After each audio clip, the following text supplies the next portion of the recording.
এইরকম একটা আয়াত আল্লাহ তাআলা পাঠিয়ে দিয়েছেন। আল্লাহ নবী তাই সিজদায় মাথা দিয়ে কাঁদছেন। দীর্ঘ সময় কাঁদার পরে নবী আমার সিজদা থেকে যখন মাথা তুলেছেন, সাহাবারা বললেন, ইয়া রাসূলুল্লাহ, হাবিবাল্লাহ, কিসের জন্য সিজদায় মাথা দিয়ে কাঁদছিলেন? নবীজি বললেন, সাআলতু রাব্বি ইয়া রাব্বি, আমি সিজদায় মাথা দিয়ে আল্লাহর কাছে কেঁদে কেঁদে আমি 5টা প্রশ্ন আল্লাহর কাছে করেছিলাম।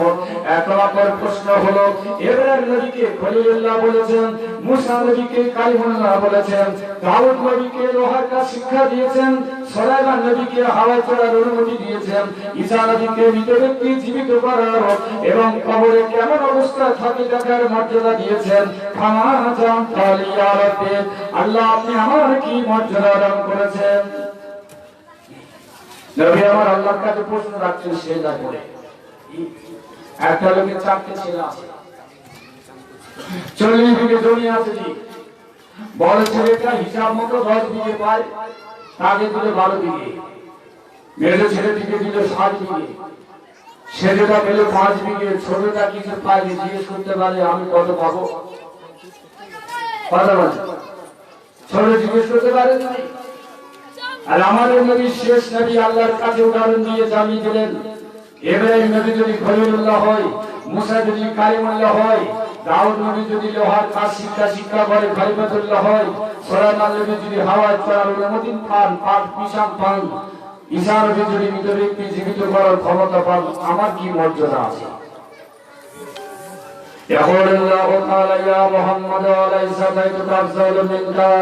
আল্লাহ পাক পবিত্র বলে ঈসা আর মুসা হযরত দাউদ সুলাইমানের উদাহরণ দিয়ে আমার কাছে আপনি প্রশ্ন রেখেছেন, আয় আমার হাবিব, আওয়ালাইসা বাইতুক আফজালু মিনকা, আমি কি আপনাকে শ্রেষ্ঠ মর্যাদা দান করিনি? ওয়া রাফা'না লাকাযুক, 24 ঘন্টা পৃথিবীর বুকে আপনার গুণগান জারি থাকবে, এই মর্যাদা দান করে দিয়েছি। আরে বছরে একদিন পৃথিবীতে 24 ঘন্টা আমার নামের পরে আপনার গুণগান, আপনার প্রশংসা পৃথিবীতে জারি থাকবে, বলেন সুবহানাল্লাহ। এই জারিটা আপনি কারা দিন? ইহুদি, খ্রিস্টান, বিজেপি, আরএসএস, বজরঙ্গ, কারা নবীর প্রশংসা জারি রাখবে? জি,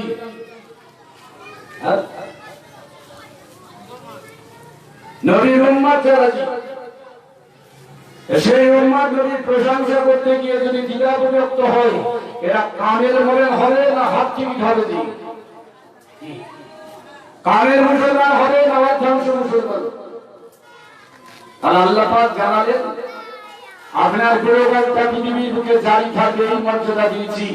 ওয়া উম্মাতিকা খায়রুল উমাম, আপনার উম্মতকে শ্রেষ্ঠ উম্মতের মর্যাদা দিয়েছি, বলে সুবহানাল্লাহ। আর কার জন্য শ্রেষ্ঠত্ব মর্যাদা পেল উম্মত? নবীর জন্য। এই উম্মত নবীর মর্যাদা দেবে না, গুণগান করবে না, প্রশংসা করবে না, কারা করবে? আরে দু জায়গায় কোথায়? সারা পৃথিবীতে 24 ঘন্টা আযান হচ্ছে, একটা মুহূর্ত পর্যন্ত বন্ধ নয়।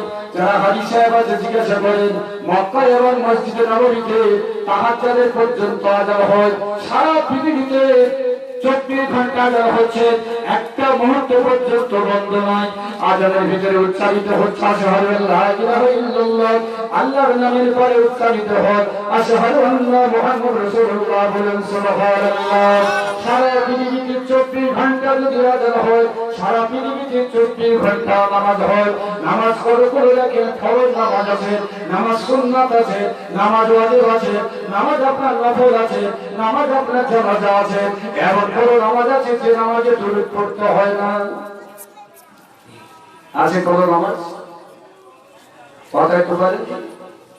এমন কোন নামাজ আছে যাদের আপনার দুরূদ পড়তে হয় না? জি, সব নামাজ 24 ঘন্টা যদি আযান হয়, সারা পৃথিবীতে 24 ঘন্টা নামাজ হচ্ছে।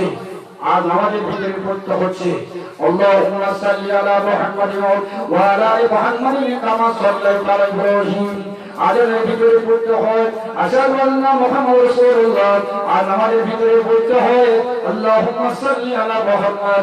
আয় আমার নবী, আজানের ভিতরে আপনার গুণগান জারি রেখে দিয়েছি, নামাজের ভিতরে আপনার গুণগান জারি রেখেছি। আর আপনার গুণগান করবে উম্মতিকে, আপনার উম্মত গুলো সময় হলে তারা আযান দেবে, আপনার প্রশংসা তারা করবে, আর সময় হলে তারা নামাজ পড়বে, নামাজের ভিতরে দরুদ পড়বে। আপনার মর্যাদা পৃথিবীকে জারি করে দিলাম, আর আপনার উম্মতদের শ্রেষ্ঠ মর্যাদা দান করে দিলাম। আর নবী দিবস তো বছরে একদিন, আর 24 ঘন্টা সারা পৃথিবীতে নবীর গোলাম চলছে। আর উপকারটা কি আছে? কিছু মানুষ বলে নবী দিবস করে কি লাভ হয়, লাভ খুঁজে বেড়াচ্ছে। আপনারা বলেন বিড়ি খাওয়ার ভিতরে কি লাভ আছে, পান খাওয়ার ভিতরে কি লাভ আছে, বল খেলার ভিতরে কি লাভ আছে, তাস খেলার ভিতরে কি লাভ আছে, লুডো খেলার ভিতরে কি লাভ আছে? এ জায়গায় কথা বলে দাম করা ফেলে দেবে। আর নবী দিবসের ভিতরে কি লাভ আছে? একদল মাওলানা খুঁজে বেড়াচ্ছে, আলেম খুঁজে বেড়াচ্ছে, নবী দিবসের লাভ কি? তার দুটো ছোট্ট হাদিসের টুকরা রেখে পরিবর্তন করেছি।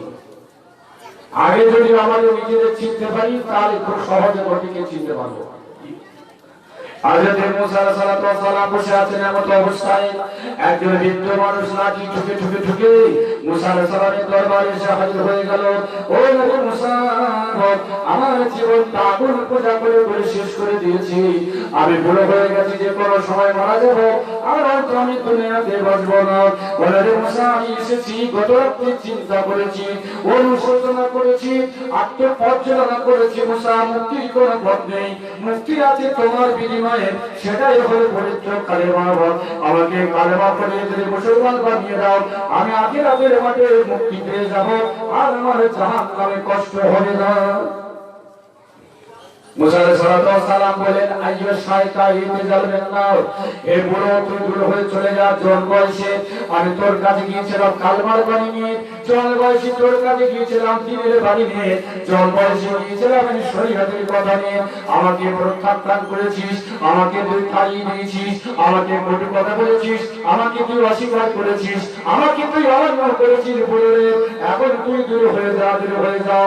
বুড়ো মানুষ বলে, মুসা তাড়িয়ে দিও না, তাড়িয়ে দিও না, সারা জীবন আগুন পূজা করে জীবনটা শেষ করেছি, এখন মুক্তির জন্য এসেছি তোমার কাছে। ও মুসা, একবার তুমি কালমা পড়িয়ে দাও।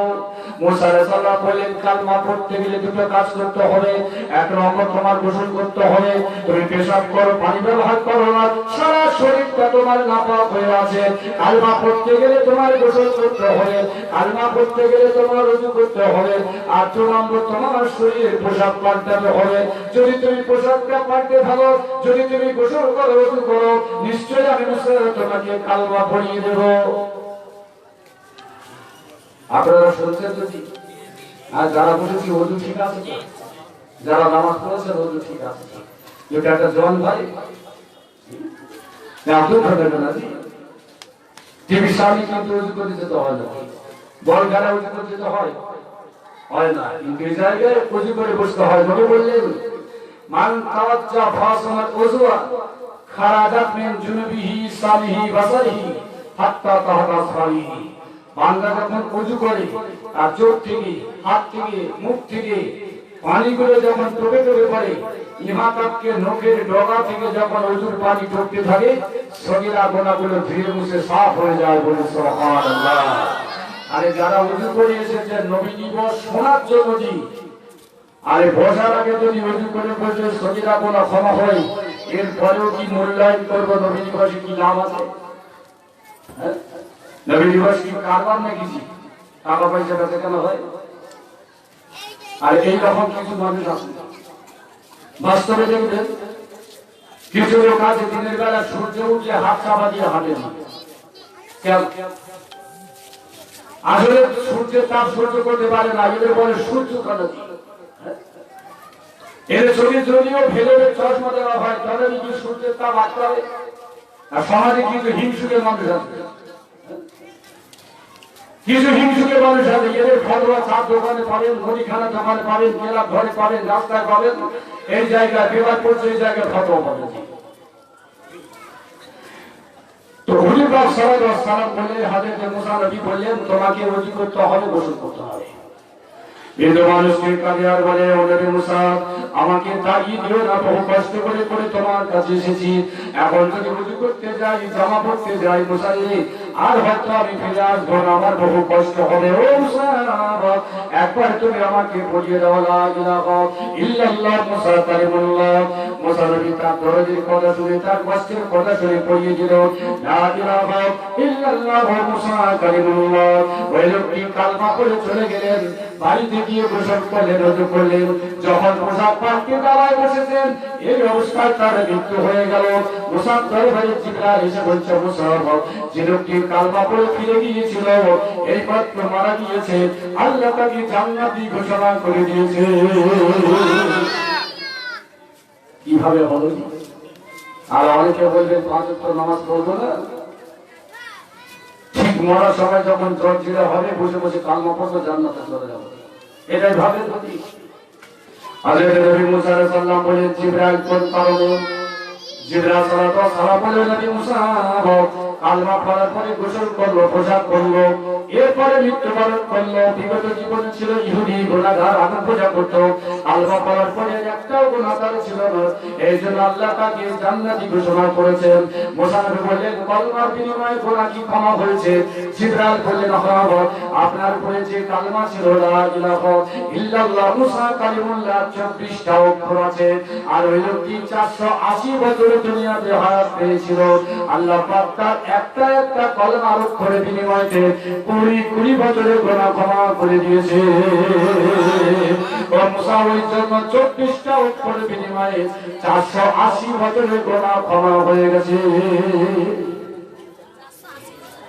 আপনারা কিছু শুনলেন নাকি? হ্যাঁ, আরে এই মজলিসে মোনাজাতে লা ইলাহা ইল্লাল্লাহ হবে না, রহমান রহিম করে হাতটা হবে, এরকম পানিটা পাওয়া যাচ্ছে।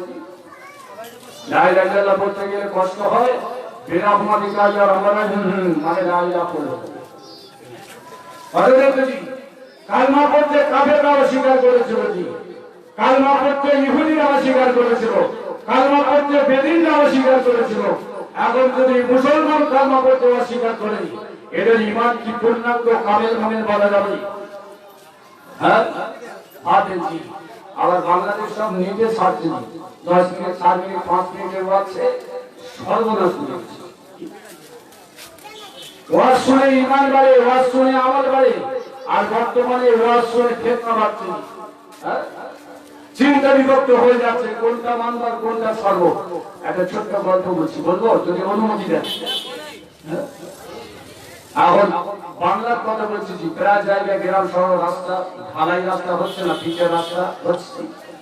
একটা মুসলমান মহল্লা অনেক দিন বসবাস করত, পুরাতন একটা গুরুস্থান আছে, কিছু ফাঁকা জায়গা আছে, আর পাশে একটা পুকুর আছে। ওই মহল্লার ভিতর থেকে একটা গ্রাম সড়ক রাস্তা হয়ে গেল পিচের রাস্তা। মুদিখানার দোকান, চায়ের দোকান, কাপড়ের দোকান, সারের দোকান হতে হতে বিদেশি একজন ডাক্তার এসে চেম্বার করেছে। 2-4 বছর হয়ে গেছে, ডাক্তার আর দেশে যায় না, এত লাভবান হয়ে গেছে যে দুটো জায়গা কিনে পাকা বাড়ি কিনেছে। ভালো বিদেশি ডাক্তার এখন দেশের লোক হয়ে গেছে। হঠাৎ ডাক্তার চেম্বারে একটা বোর্ড টাঙিয়ে দিয়েছে কি, যে আদরের পরে আর আমি রোগী দেখবো না। কেন? কবর জিয়ারত করবেন। তো মুসাফিরা দেখলে কবর জিয়ারত ভালো, আসরের পরে ডাক্তার কবর জিয়ারত করতে যায়, তো নাকের কোল থেকে কাপড় দিয়ে আর মুখটা ঢেকে দেয়, কালো কাপড় দিয়ে। কিছু খরিদ্দার তারা চিন্তা ভাবনা করলো, ডাক্তার কবর জিয়ারত করে ভালো, কিন্তু মুখ ঢাকে কেন? তার মধ্যে একজন খুব চালাক ছিল, বলছে ডাক্তারকে ছাড়বো না, জিজ্ঞেস করতে হবে। তো ডাক্তার বাবুকে জিজ্ঞেস করছে, ডাক্তার বাবু সে বাড়ি তো বসেন না, তো আপনি কি করেন? বই গেলে বলছে, কেন? কবর জিয়ারত করি। বলছে কবর জিয়ারত ভালো, কিন্তু মুখ ঢাকা কেন? বলছে আমি যদি সঠিক কথা বলি আমার চুলের চামড়া থাকবে তো? বলছে কিচ্ছু বলবো না, আপনি বলেন। বলছে গুলিস্তানে নতুন কবরটা হচ্ছে সব আমার অবদানে, তারপরে ভুল চিকিৎসায় নতুন কবর বানিয়ে ফেলেছি। তো আল্লাহর কাছে ধরা পড়বো বলে পয়সা তো ছেড়ে খেয়েছি, আল্লাহর কাছে ধরা পড়বো সেই জন্য মাঝে মাঝে কবর জিয়ারত করতে যাই। বলছে এটা ভালো জিনিস, কিন্তু মুখ ভাঙে কেন? বলে দুটো কবর সবে হয়েছে জি, আল্লাহ যদি ওদের জিয়ারত করে দেয়, আমি জিয়ারত করতে যাই, যদি চিনে ফেলে বলেছে মুখ ঢাকা আছে ধোলাই বহার ভয় মুখ থেকে ফেলেছি। আরে ডাক্তারের কাজ কি রুগী বানানো না রুগী সারানো? আরে বলে আমার কাজ কি ফেতনা বানানো না শরীয়তের কথা মানুষের কাছে পৌঁছে দেওয়া?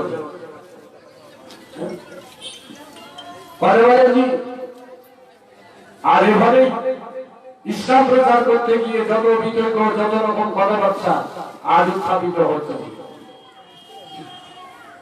আজকে শিক্ষা বেড়েছে, আলেম বেড়েছে, মাওলানা বেড়েছে, ভুড়ি ভুড়ি কেনা পাওয়া হয়েছে। স্বীকার করে দিচ্ছি, যেদিন আমাদের বাচ্চারা ঠিক মতো লুঙ্গি পরে জানতো না, ধুতি পরে ঘুরে বেড়াতো, কি মন্দিরে যেত, ঠাকুর দেখতে যেত, চরক কষ্টে যেত, সেদিনকার ওই মানুষগুলোকে হেদায়েতের জন্য কারা দায়িত্ব গ্রহণ করেছিলেন বলেন?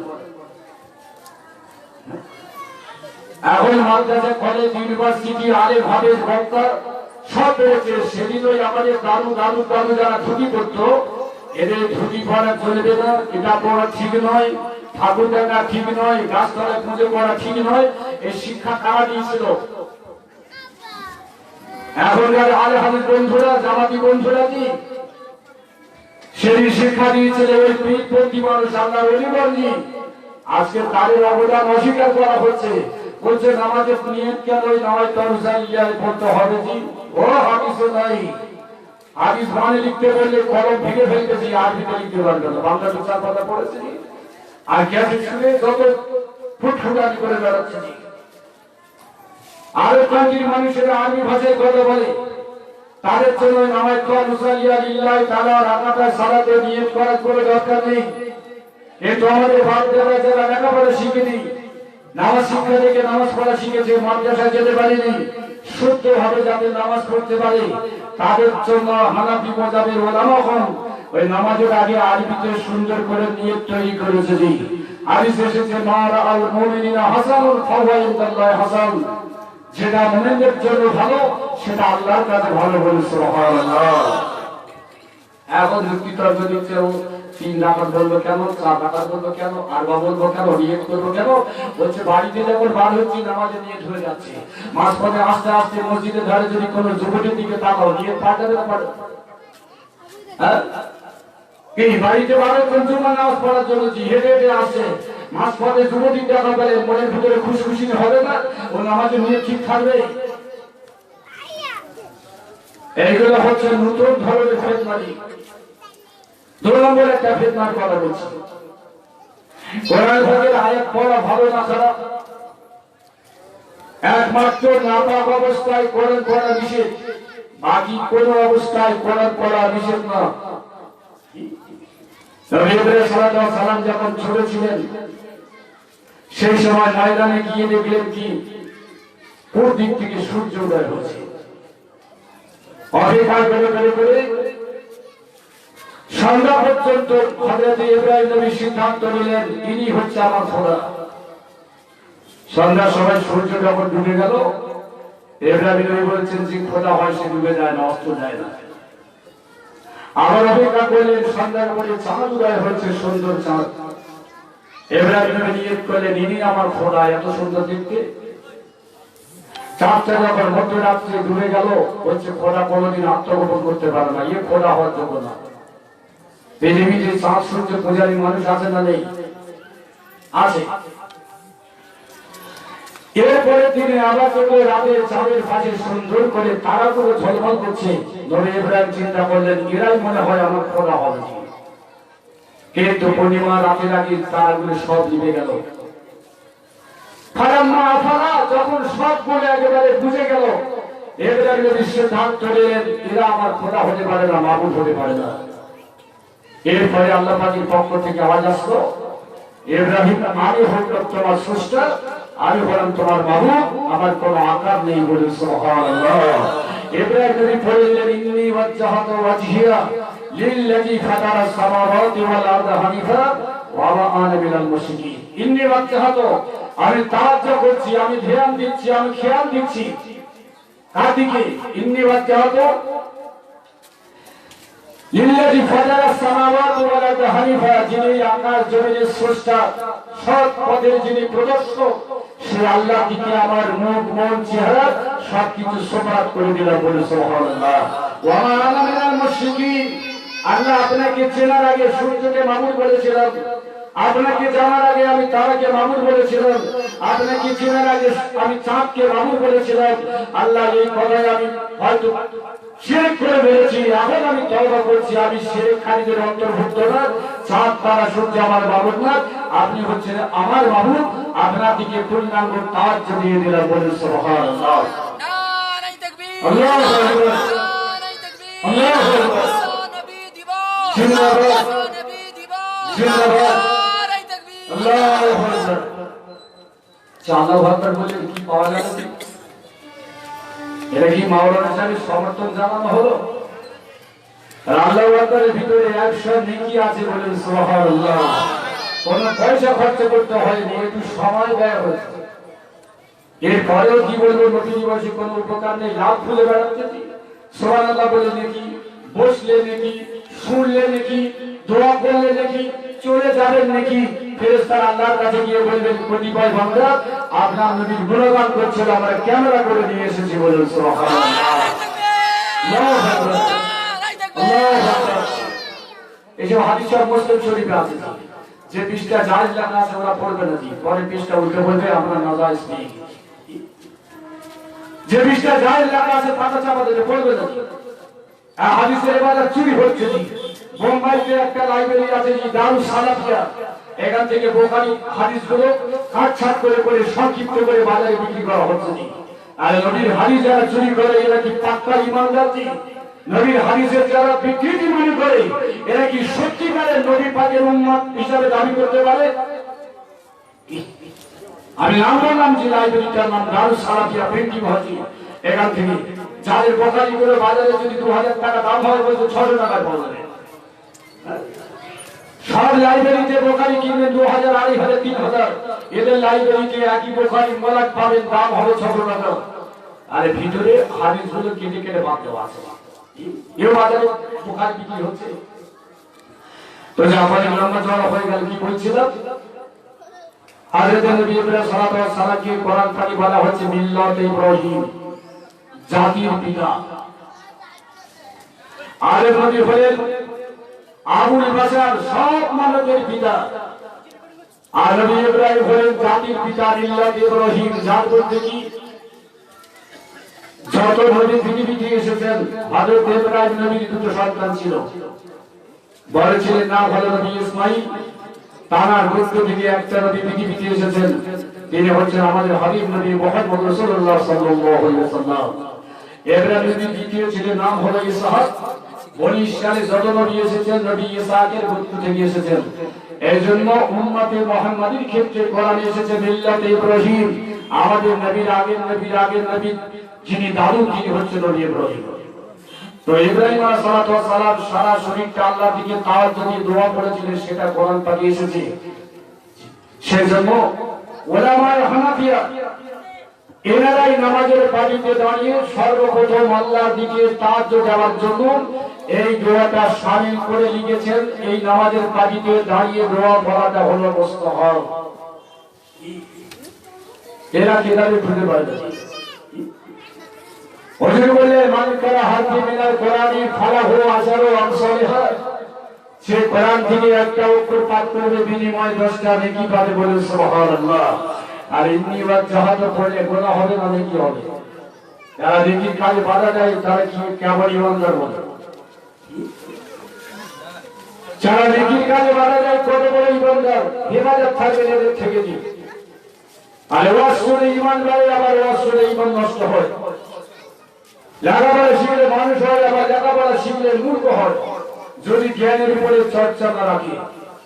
আমি ফিরে যাচ্ছি আসল হাদিস পাকে দিকে। একবার দরুদ শরীফ পড়ুন। ওরাও কি বলছেন কেন? আল্লাহুম্মা সাল্লি আলা সাইয়্যিদিনা, সম্মুখে দিকে কি আসবে? মাওলানা মুহাম্মদ। সম্মুখে দিকে কি আসবে? আল্লাহুম্মা صل على سيدنا محمد ঝাড়ুতে ছেড়ে দাও, একটু কিছুটা মুড়ে দাও, কিছুটা মুড়ে দাও। وعلى آل سيدنا محمد হযরত নবী মুসা সাল্লাল্লাহু আলাইহি সাল্লাম সেটা ঘুরে গেলেন তার উম্মতের 480 বছরের গুনাহ কলমায় আল্লাহ ক্ষমা করে দিয়েছেন। মুসা নবী সেটায় পড়ার পরে যে আল্লাহর দরবারে আবেদন করছেন, আল্লাহ আমার উম্মতের কত মর্যাদা আপনি দিয়েছেন, আমার উম্মতের কত সম্মান দিয়েছেন, আমার উম্মতের কত মর্যাদা আপনার কাছে বেশি। একটা কালেমায় তার 480 বছরের গুনাহ ক্ষমা হয়ে গেল। আল্লাহ পাক জানে ও মুসা, ও মুসা শুনে রেখে দাও, তোমার উম্মতের একটা কালেমার বিনিময়ে 480 বছরের গুনাহ ক্ষমা হয়েছে। এটা জবাব তো তোমার উম্মতের জন্য মর্যাদা। সে জামানা থেকে নবী করে পাঠাবো, তিনি হলেন মুহাম্মদ রাসূলুল্লাহ সাল্লাল্লাহু আলাইহি ওয়াসাল্লাম। এই নবীর প্রতি যে কালমা হবে, কালমাটা হবে কালমা তাইয়্যিবা, লা ইলাহা ইল্লাল্লাহ মুহাম্মাদুর রাসূলুল্লাহ। নবী যারা উম্মতের উম্মতে মুহাম্মাদি, যদি উম্মতে মুহাম্মাদি একবার কালমা শরীফ পাঠ করেন, একটা একটা অক্ষরের বিনিময়ে 70 বছরের গুনাহ ক্ষমা হয়ে যাবে। সুবহানাল্লাহ। আরে মুসা নবী মুসার উম্মত আর আমরা শেষ নবীর উম্মত। নবীর মর্যাদা শ্রেষ্ঠ, উম্মতের মর্যাদা শ্রেষ্ঠ, বলুন সুবহানাল্লাহ। আজকে সেই কলমা পড়া বন্ধ হয়ে গেছে, বলছে হাত করে এবারে কলমা নবী পড়ে। অথচ গুরুগুরু মোলাম বলে একটা বই আছে, যে হাদিসের কিতাব, তারে লিখছেন মুগীরা বিন শুবা থেকে হাদিস আছে, কানা রাসূলুল্লাহ সাল্লাল্লাহু আলাইহি ওয়াসাল্লাম ইয়াকুলু ফি কুল্লি কুবরিন সালাতুল মাকতুবা লা ইলাহা ইল্লাল্লাহু ওয়াহদাহু লা শারীকা লাহু লাহুল মুলকু ওয়া লাহুল হামদু ইউহয়ী ওয়া ইউমীত ওয়া হুয়া আলা কুল্লি শাইইন কাদির। এটা হচ্ছে কালমা তাওহীদ। বলে বলে বলে দিয়ে বাবু জিকিরের ভিতরে এই হাদিস পাঠটি আছে, নবী নামাজের পরে কালমা তাওহীদ পড়তেন। কালমা তাওহীদের থেকে শ্রেষ্ঠ কালমা হলো পবিত্র কালমা তাইয়্যিবা, লা ইলাহা ইল্লাল্লাহ মুহাম্মাদুর রাসূলুল্লাহ। আর নবী যদি নামাজের পরে হাত তুলতেন না, মুখে যদি পড়তে পারি। আরে আমরা হানাফি মাযহাবের মানুষ, আবু হানিফা হুজুরের মতে কুল্লে দাওয়াতি রাফা ইয়াদাইয়া মুস্তাহাবা, প্রত্যেক দোয়ার আগে হাত তোলা হলো মুস্তাহাব। আরে নামাজে যদি আমরা হাত তুলে শেষে লা ইলাহা ইল্লাল্লাহ পড়ি, এটা নাজায়েজ হবে কেন, বিদআত হবে কেন, হারাম হবে কেন, চলবে না কেন? এগুলো হলো এক ধরনের কবর তৈরি করা ফিতনাজি। আল্লাহ হিফাজত থাকবেন এই যখন ডাক্তারের রোগী হতে গিয়ে, এইভাবে ডাক্তারের রোগী হওয়া যদি হিফাজত থাকবেন, আল্লাহ হিফাজত করেন। 2 নম্বর তথ্য দিচ্ছি, বসাটা ঠিক হয়নি, আর একটু মিলে মিলে বসেন না ভাই। বিশ্বনবী সামনে বসেছে, একটু মিলে মিলে বসেন। দরুদ শরীফ আল্লাহুম্মা সাল্লি আলা সাইয়্যিদিনা মাওলানা মুহাম্মদ ওয়া আলা আলি সাইয়্যিদিনা মাওলানা মুহাম্মদ। দাউদ নবী বলে একজন নবী ছিলেন, নাম শুনেছেন? হ্যাঁ জি। দাউদ নবীর ছেলের নাম কি তা বলতে পারবো না।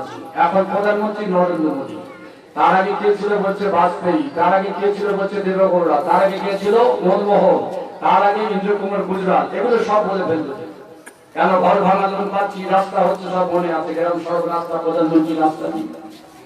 নবীর কথা আমরা মনে রাখতে পারি না, নবী আছেন বিশ্বাস করি। তো দাউদ আলাইহিস সালাম যখন আল্লাহর কাছে দোয়া চাইতেন, জান্নাতুল ফেরদাউস দোয়া চাইতেন। 8টা জান্নাতের মধ্যে ভালো শ্রেষ্ঠ জান্নাত হচ্ছে জান্নাতুল ফেরদাউস। আল্লাহ পাক জানিয়ে দিলেন, দাউদ রে, তুমি জান্নাতুল ফেরদাউস চাও আমার কাছে, আমাকে কি তুমি ভালোবাসতে পারো না? যখন তুমি দোয়া চাও জান্নাতুল ফেরদাউস কেন চাও? দাউদ নবী বলেন, আল্লাহ আপনি আমার স্রষ্টা, খালেক মালিক, আপনার কাছে আমি জান্নাতুল ফেরদাউস চাই। আল্লাহ আপনার ভালোবাসার দিক কি আছে? আল্লাহ পাক জানিয়ে দিলেন, ও দাউদ, নিরালায় নিভিতে গিয়ে কিছু সময় তুমি চুপটা পাঠ করবেন, দিন প্রচার করার পরে বিবি বাচ্চার কাছে সময় দেওয়ার পরে তোমার ঘুমানোর পরে নিদ্রার পরে সব কিছু সময় ত্যাগ করার পরে কিছু সময় তুমি যদি নদীর কিনারে গিয়ে জবর পাঠ করো, ওটাই হবে আমার ভালোবাসা। এখন কিন্তু কোরআন পড়া হয় না। তাও নবীকে বললেন কোরআন পড়ে নিরালায় গিয়ে আমার ভালোবাসা হবে জি। এখন মসজিদে ইতিকাফ থাকা লোক কলম পেপার পড়ে 24 ঘন্টা কোরআন শরীফ পড়তে পারে না। এমন একটা লোকের ইতিকাফে লেগেছে, কোরআন পড়তে জানে না জি, ইনি কলম পেপার পড়ে সময় কাটায়। আবার জামাত এলাকায় ফজরের পরে ফাজাইলে আমল পড়ায়, কোরআন পড়ে না জি। আর জোহর কিতাব দাউদ নবীকে পড়ার জন্য বলা হলো। দাউদ নবী চলে গেলেন নদীর কিনারায়, এক সময় মুখটা বন্ধ করে যখন তিনি পড়তে দাঁড়ালেন জোহর, হঠাৎ একটা আলো রশ্মি এসে গায়ে তার লাগলো। দাউদ নবী পড়া বন্ধ করে বলেন, আল্লাহ, আমি যতদিন পৃথিবীর বুকে জন্মগ্রহণ করে বেঁচে আছি এমন নুরানি আলো, এত সুন্দর আলো কোনোদিন আমি দেখিনি। আল্লাহ, এই আলোটির মর্যাদা কেমন, এই আলোটি কোন আলো? আল্লাহ পাক বলেন, সেই জামানায় যাকে নবী করে বানাবো তিনি হচ্ছেন মুহাম্মদ রাসূলুল্লাহ সাল্লাল্লাহু আলাইহি ওয়াসাল্লাম।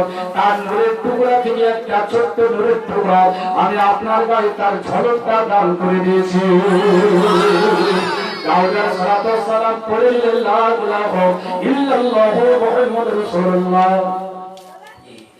এক নবী আরেক নবীর প্রতি কলেমা পড়ছে। এক প্রধান আরেক প্রধানের প্রতি হিংসা হয় না, এক বক্তা আরেক বক্তার প্রতি হিংসা হয়, এক ইমাম আরেক ইমামের প্রতি হিংসা হয় না, হয় না জি? আরে দাউদ নবী আমাদের নবীর প্রতি কালমা পড়লেন, এটা ভালোবাসা না হিংসা? কালমা যখন পড়লেন ঝাঁকিয়ে ঝাঁকিয়ে পাঠিয়েছে দাউদ নবীর চারদিকে ঘিরে গেল। আরবি ভাষায় তারা বলতে থাকলো, সাদ্দাক্তা মাতা বল, সাদ্দাক্তা মাতা বল। ও দাউদ, তুমি যে কথা বলেছো তুমি সত্য কথা, তুমি যে কালেমা পাঠ করেছো তুমি সত্য কালেমা। দাউদ আলাইহিস সালাম পাখিদের এই সাক্ষী শুনে তিনি জোহর পড়া বন্ধ করে দিয়ে পড়ে দিলেন, আশহাদু আল্লা ইলাহা ইল্লাল্লাহু ওয়া আশহাদু আন্না মুহাম্মাদার রাসূলুল্লাহ। হযরত দাউদ আলাইহিস সালাম এই কালেমা শরীফ পাঠ করার পরে ওই পাখিগুলো বলল, সাদ্দাক্তা মাতা বল, তুমি আবার যে কালমা পড়েছো সত্য সত্য সত্য। আল্লাহ নবী বলে, হে আমার সাহাবারা, তোমরা যখন কোরআন পড়বে, ইজা কারাতাল কোরআন ফাস্তাউযু বিল্লাহি মিনাশ শাইতানির রাজীম, যখন তোমরা কোরআন পড়বে শয়তানের হাত থেকে মুক্তি পাওয়ার জন্য তোমরা আউযু বিল্লাহ পাঠ করবে। যখন তোমরা কোরআন শরীফ পাঠ করবে তার আগে বিসমিল্লাহ শরীফ পাঠ করবে। কিন্তু এই দাউদ নবী যেদিন থেকে পাখিদের সাক্ষী পেল আমার প্রতি কালমা শরীফ পাঠ করেছিল, এরপর থেকে মৃত্যু পর্যন্ত যতদিন তিনি বেঁচে ছিলেন দুনিয়ার বুকে, ওই জোহর পড়ার সময় তিনি 3 বার পড়ে দিতেন লা ইলাহা ইল্লাল্লাহু মুহাম্মাদুর রাসূলুল্লাহ। এই 3 বার কালমা পড়ার পরে তিনি জোহরটা পাঠ করতেন। আল্লাহ পাক জানিয়ে দিলেন, দাউদ রে, আজ থেকে তুমি আমার সবথেকে প্রিয় বান্দার পরিণত হয়েছো। সুবহানাল্লাহ। এই কালমাটা কার কালমা? কথা একটু বলেন, এই কালেমাটা কারের কালেমা কি? এখন যদি ভুলে যান সকালে তো ভুলে যাচ্ছি। আর আল্লাহ নবীকে আল্লাহ পাক সান্ত্বনা দিলেন, আপনি শ্রেষ্ঠ নবী, আপনার উম্মত শ্রেষ্ঠ উম্মত। আর শ্রেষ্ঠ উম্মতের মর্যাদা কিসের জন্য? কালেমার জন্য জি। আর এই কালেমা পড়তে হবে না, এদের আলেম নেটে ছেড়ে দিচ্ছে।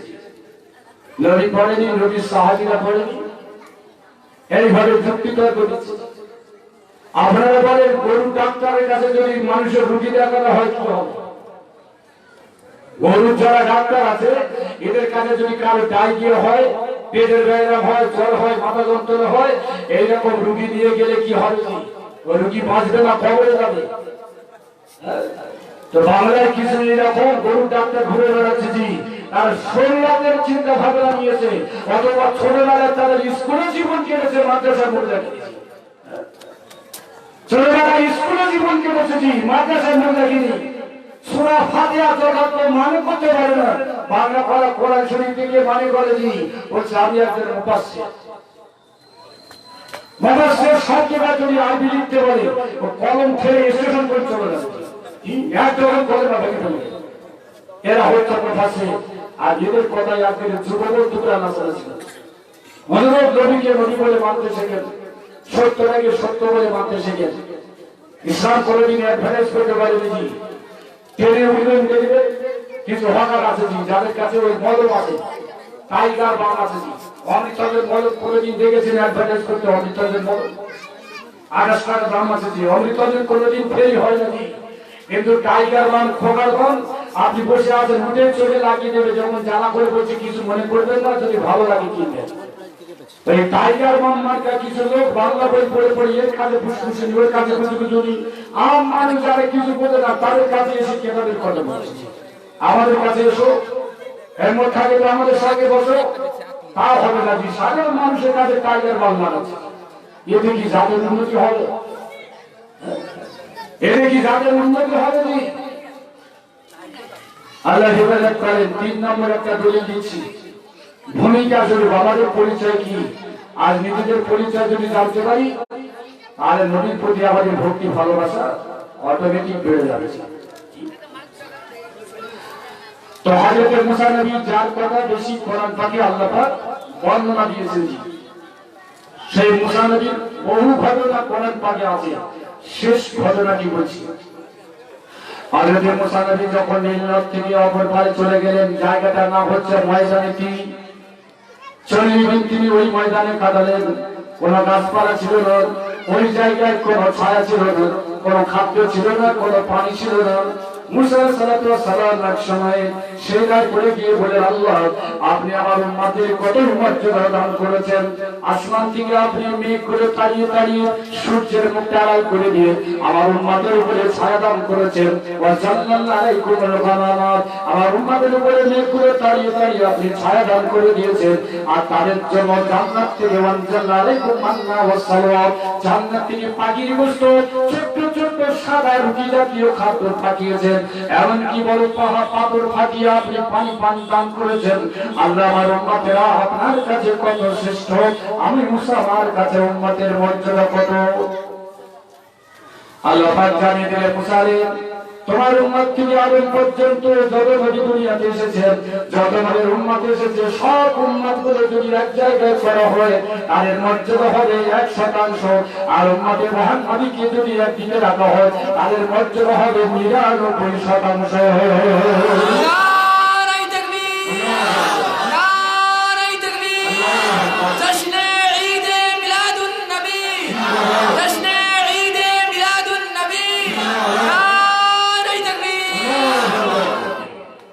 এক টাকা দাম বেশি না 99 টাকা দাম বেশি? ফকিরের ইউনিয়ন হয়ে গেছে, 5 টাকা কেউ চাঁদা দেয় না, 1 টাকা দাম আছে। আবার ছোট ছোট একটা 1 টাকা মাল হচ্ছে রাস্তাঘাটে পড়ে আছে, কেউ নিচ্ছে না, ব্যবহার করছে না। মুসা নবী সেরায় পড়ে গিয়ে আল্লাহর কাছে বলে, আর এই তাদেরকে আমাকে দেখান। আল্লাহ পাক বলে, ও মুসা তারা পৃথিবীতে আসেনি, জন্মগ্রহণ করেনি, মায়ের পেটে আসেনি, তাদের আত্মাগুলো আরো এখন আছে। মুসা রে তাদের তুমি চোখে দেখতে পাবে না। মুসা নবী বললেন, যারা জন্মগ্রহণ করেনি তাদের মর্যাদা তো হলো, আর আমার উম্মতেরা জন্মগ্রহণ করলো তাদের মর্যাদা কেন কম? আল্লাহ পাক জানিয়ে দিল, মুসা তাদেরকে চোখে দেখতে পাবে না, তারা মায়ের পেটে আসেনি, কায়নাতে আসেনি, কিন্তু তাদের কণ্ঠস্বরটা তোমাকে আমি শোনাবো। জন্মের আগে কথা বলা যায়? জি থিওরি বলছে মাঝি, আমরা জানি 3 কত হয়? 3 আর 3 যোগ করলে কত? কিন্তু দুটো 3 যদি ইংরেজি 3 পেটে পেটে লাগান 8 হয়ে যাবে। 8 হবে না? দুটো 3 নিচে লাগালে 6 আর পেটে পেটে লাগালে 8। এ কেমন কথা? তো আল্লাহর কুদরত যদি হয়, আত্মার ভিতর থেকে সত্য আসা সম্ভব, বাস্তব মানুষ অস্বীকার করে। আল্লাহ তাআলা উম্মতে মুহাম্মাদীকে ডাক দিয়ে বললেন, ইয়া উম্মতে মুহাম্মাদী, এ আমার শেষ নবীর উম্মতেরা তোমরা কোথায়? আমাদের মধ্যে যারা ঈমানদার হবে, যারা নামাজি হবে, যারা আলেম হবে, যারা হাফেজ হবে, যারা মাওলানা হবে, যারা হাজী সাহেব হবে, যারা ঈমানদার হবে, যারা মুসলমান হবে, প্রত্যেকের আত্মার ভিতর থেকে শব্দ এসেছিল, লাব্বাইকা সাদাইকা ইয়া রাব্বি, আমরা আপনার সম্মুখে হাজির আছি। আচ্ছা, শুধু মুসলমান কি নবীর উম্মত? ইহুদি, নাসারা, খ্রিস্টান, পাদ্রী, পার্সি, সারা পৃথিবীতে যত জাত আছে জি, সব নবীর উম্মত, কিন্তু ঈমান তাদের নেই। আর আমাদের ঈমান আছে জি। সেই ঈমানদারের ভিতরে, উম্মতের মুহাম্মাদীর ভিতরে নামাজি, হাফেজ, মাওলানা, কারি, হাজী সাহেব প্রত্যেকে আত্মার ভিতর থেকে শব্দ আসলো লাব্বাইকা সাদাইকা ইয়া রাব্বি। আল্লাহ, আমরা তো আপনার সম্মুখে উপস্থিত আছি। আর জন্মের আগে আত্মার ভিতর থেকে শব্দ আসলো, মুসা নবী সেজদায় পড়ে গেলেন। আল্লাহ পাক খুশি করে আমাদের কি দোয়া দিলেন, সালামি ওয়া রাহমাতি ইলা ইয়াউমিল কিয়ামাহ। ও আমার শেষ নবীর উম্মতেরা, আমার ডাকে সাড়া দিলে, মুসার কানে শব্দ পৌঁছে দিলে, আমি আল্লাহ খুশি হয়ে কিয়ামত পর্যন্ত আমার রহমত, আমার সালামটা তোমাদের প্রতি জারি করে দিলাম। কোথায় সালাম রহমত? কোন খ্রিস্টানকে বলতে শুনেছেন আসসালামু আলাইকুম? কোন মাওলানা কানে শুনেছেন ইহুদিরা বলে আসসালামু আলাইকুম, thank you, good day, good morning, bad day, কি এসব বলে? আর বাংলা ধন্যবাদ, সাধুবাদ, ওয়েলকাম, স্বাগতম। সারা পৃথিবীতে যত মুমিন আছে প্রত্যেকের ইমানি ভ্রাতৃত্বের ভাষা হলো আসসালামু আলাইকুম। কিয়ামত পর্যন্ত এটাই হচ্ছে আল্লাহ পাকের নির্ধারিত শব্দ। সুবহানাল্লাহ। একটা লোকের 4টে ছেলে আছে, 4 জন সব বিয়ে হয়ে গেছে। এখন শেষের দুটো ছোট, ওরা ঘুরে বেড়ায় আর খায়, বউ কিন্তু আছে। আর বড় দুটো ওরা খাটাখাটি করে, ওদের উপায় সংসার চলে। পিতা হিসাবে কতদিন 4টে ছেলে একসাথে রাখতে পারে? যারা উপায় করে না, হাত খরচা দিতে হবে, ওর সাহায্য কিনে দিতে হবে জি। আর শ্বশুরের ঘাড়ে পড়ে আর বড় ছেলে দুটোর পকেট কাটতে হবে। তো এক সময় বাপ রাবণ দিতে হয়ে বললো, তোরা উপায় করে ঘাড় সংসার আলাদা হয়ে যাও। এটা তো ঠিক নাকি ভুল? আরে যে আল্লাহ নামাজ পড়ে, যে পড়ে না, যে ডাকে না, আল্লাহ সকলের হায়াত দিয়ে, রিজিক দিয়ে পৃথিবীতে বাঁচিয়ে রেখেছেন। বলুন সুবহানাল্লাহ। সালামি ওয়া রাহমাতি, আমার সালাম, আমার রহমত তোমাদের উপরে কিয়ামত পর্যন্ত জারি করে দিলাম। মুসা আলাইহিস সালাম সেজদা থেকে মাথা তুলে বলছে, আল্লাহ আরেকবার উম্মতে মুহাম্মাদী শব্দটা কানে শুনতে দেন। আল্লাহ পাক বলেন, তারা পৃথিবীতে আসেনি, দ্বিতীয়বার শোনানো হবে না। ও মুসা, তোমার যে কালমা হবে, ওই কালমা হবে লা ইলাহা ইল্লাল্লাহ মুসা কালিমুল্লাহ। তাদের যে কালমা হবে লা ইলাহা ইল্লাল্লাহ মুহাম্মাদুর রাসূলুল্লাহ। তারা বনে হোক, তারা জঙ্গলে হোক, তারা নদী হোক, সমুদ্র হোক, মাটির তলা হোক, কিংবা আকাশে হোক, যেখান থেকে একবার তারা লা ইলাহা স্বচ্ছভাবে পাঠ করবে, আমি আল্লাহ পাহাড় পরিমাণ গুনাহ ক্ষমা করে দেব। নারায়ে তাকবীর। হযরত মুসা আলাইহিস সালাম সেটা করে গিয়ে বলছে, আল্লাহ আমাকে নবীর খাতা থেকে নামটা কেটে দিয়ে উম্মতে মুহাম্মাদীর খাতা অন্তর্ভুক্ত করে। আল্লাহ পাক বলেন, ইসতাফাইতু কালামি ওয়া মুসা কালিমুল্লাহ বলে নির্বাচন করেছে। উম্মতে মুহাম্মাদী হওয়ার মর্যাদা তোমাকে দেওয়া হবে না। পঞ্চায়েতের প্রধানের যদি এমএলএ টিকিট দেওয়া হয়, তো জায়গা বিক্রি করে মিষ্টি খাওয়া যাবে। পঞ্চায়েতের প্রধান এর হওয়া দরকার ছিল জেলা পরিষদ মেম্বার, এসে হওয়া দরকার ছিল জি। কিন্তু উনি যদি এমএলএ বা আপনার এমপির টিকিট পায়, অত্যন্ত খুশি। মুসা নবী হলেন একজন এমএলএ, আর চলে আসতে চাচ্ছেন কোথায়? পঞ্চায়েতের প্রধান হতে জি। কিন্তু পঞ্চায়েতের প্রধানের মর্যাদা, অর্থাৎ উম্মতে মুহাম্মাদীর মর্যাদা আল্লাহর কাছে বেশি। মুসা নবীকে বললেন, তুমি উম্মতে মুহাম্মাদীর অন্তর্ভুক্ত হতে পারবে না। আমাদের আল্লাহ মর্যাদা দিয়েছেন কি এবার মূল্যায়ন করেছে। যে নবীর বিনিময়ে দেওয়ার জন্য আমাদের আল্লাহ এত মর্যাদা দিতে পারে, সেই নবীর গুণগান আমরা করবো না, সেই নবীর প্রশংসা আমরা করবো না, সেই নবীর জন্য আমরা চোখের পানি ঝরাবো না। কারা নবীকে বানিয়ে বলেন? কারা নবীকে বুঝি? বাপ মরলে কাঁদেন, মা মরলে কাঁদেন, ভাই মরলে কাঁদেন, নেতা মরলে কাঁদেন। শোক সভা হয়, মরণ সভা হয়, দুঃখ সভা হয়, জনসভা হয়, পরসভা হয়। নবীর জন্য কাঁদার সময় করি। নামাজ পড়ছেন আল্লাহর হুকুম, রোজা করছেন আল্লাহর হুকুম, যাকাত দেবেন আল্লাহর হুকুম, হজ করবেন আল্লাহর হুকুম, কালমা পড়বেন আল্লাহর হুকুম। নবীর হুকুমটা কি আছে বলেন? কথা একটু বলেন। এই রকম মজলিস হলে নবীর কথা শুনে মনটা তৃপ্তি হয়, চোখের পানি ঝরে, আল্লাহ নবীর প্রতি ভক্তি ভালোবাসা বাড়ে। আল্লাহ আমাদের বেশি বেশি করে নবীর গুণগান প্রশংসা করার তৌফিক দান করেন। সবাই বলে আল্লাহুম্মা আমিন। উচ্চারণ করে সরে আল্লাহুম্মা সাইয়্যিদিনা মাওলানা মুহাম্মদ ওয়া আলা আলি সাইয়্যিদিনা মাওলানা মুহাম্মদ রুয়ানি নবী কা মুঝে জলওয়া নজর আয়া কিবলা নজর আয়া মুঝে কাবা नजर आया। अल्लाह सल्ली अला सय्यिदिना मुहम्मद व अला आलि सय्यिदिना मुहम्मद। قال الله تعالى في كتاب مبين وتعزره وتوقره وتصدقه بكرة وأصيلا। আল্লাহ কোরআন পাকে জানিয়ে দিলে আমার নবীর তোমরা মর্যাদা দান করো, আমার নবীর তোমরা সম্মান প্রদর্শন করো, আমার নবীর তোমরা গুণগান করো সকাল এবং সন্ধ্যায়। নির্ধারিত করেনি শুক্রবার হোক, বছরে একবার হোক, নির্ধারিত নেই। তো নবীকে কেন স্মরণ আমাদের প্রয়োজন আছে? কয়েকটি ছোট্ট তথ্য আপনাদের কাছে রাখবো। কেন নবীকে স্মরণের প্রয়োজন আছে? বিশ্বরিক কাদের সাহাবী না বলা আবু হুরায়রা তিনি বর্ণনা দিলেন, এক সময় আল্লাহ নবী মদিনার মসজিদে তিনি নামাজ পাঠ করলেন। নামাজ শেষে বলে, হে আমার সাহাবারা শোনো, আমি রাসূল একটু ময়দানে বেড়াতে যাব, আমি একটু ভ্রমণ করতে যাব, কারা তোমরা আমার সঙ্গে বেড়াতে যাবে? চাচাজি লাইটটা একটু কমিয়ে দেন, চোখে লাগছে। রাসূলকে সম্বোধন করে বলেন, ইয়া রাসূলুল্লাহ সাল্লাল্লাহু আমরা আপনার সঙ্গে বেড়াতে যাব। নামাজের পরে পার করেন। আল্লাহ নবী মদিনার মসজিদ থেকে পার হয়েছে।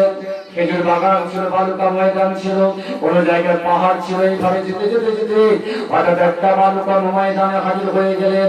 আল্লাহ নবী দেখা গেল সাহাবা হুজুররা দেখতে পেলেন কি চেহারাটা আল্লাহ নবী মুখমণ্ডলটা নিচু হয়ে গেছে। আর ইসলামী এসেছে যা ফারিহান নবীও কানা ওয়াজাহু মুনাওয়ারাতান। আল্লাহ নবী যখন তিনি খুশি হতেন মুখমণ্ডলটা চাঁদের মতো জ্যোতির্ময় হতো, বলুন সুবহানাল্লাহ।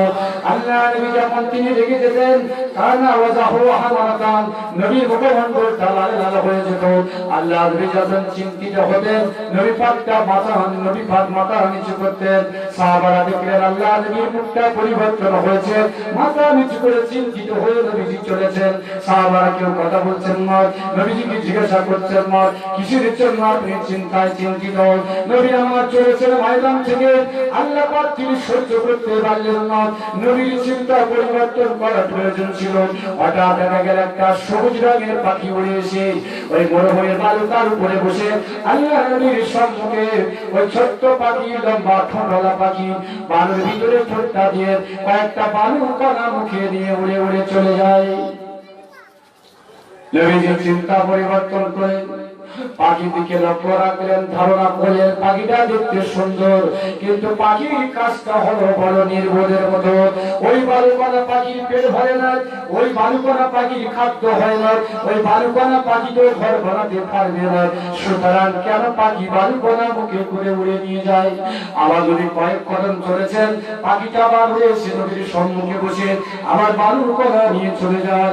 এইভাবে কয়েকবার যাওয়ার পর আল্লাহ নবী আবার যখন পাখি ফিরে এসেছে বলতে থাকলেন, পাখি তুমি থেমে যাও, তোমার দেখতে কতই না সুন্দর, কিন্তু তোমার কাজটা হলো বলে নির্বোধের মতো। ও পাখি মুখে করে বালুকণা নিয়ে কোথায় উড়ে চলে যাও।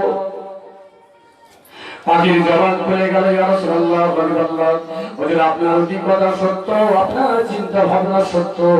আর এই ছোট্ট ছোট্ট বালুকণা মুখে করে নিয়ে উড়ে উড়ে যাচ্ছি, অদূরে একটা নদী আছে, নদীতে ফেলে ফেলে আমি সুন্দর রাস্তা বানাবো। আল্লাহ নবী বললেন, দেখতে তোমার সুন্দর, কিন্তু কাজটা হলো নির্বোধের মতো।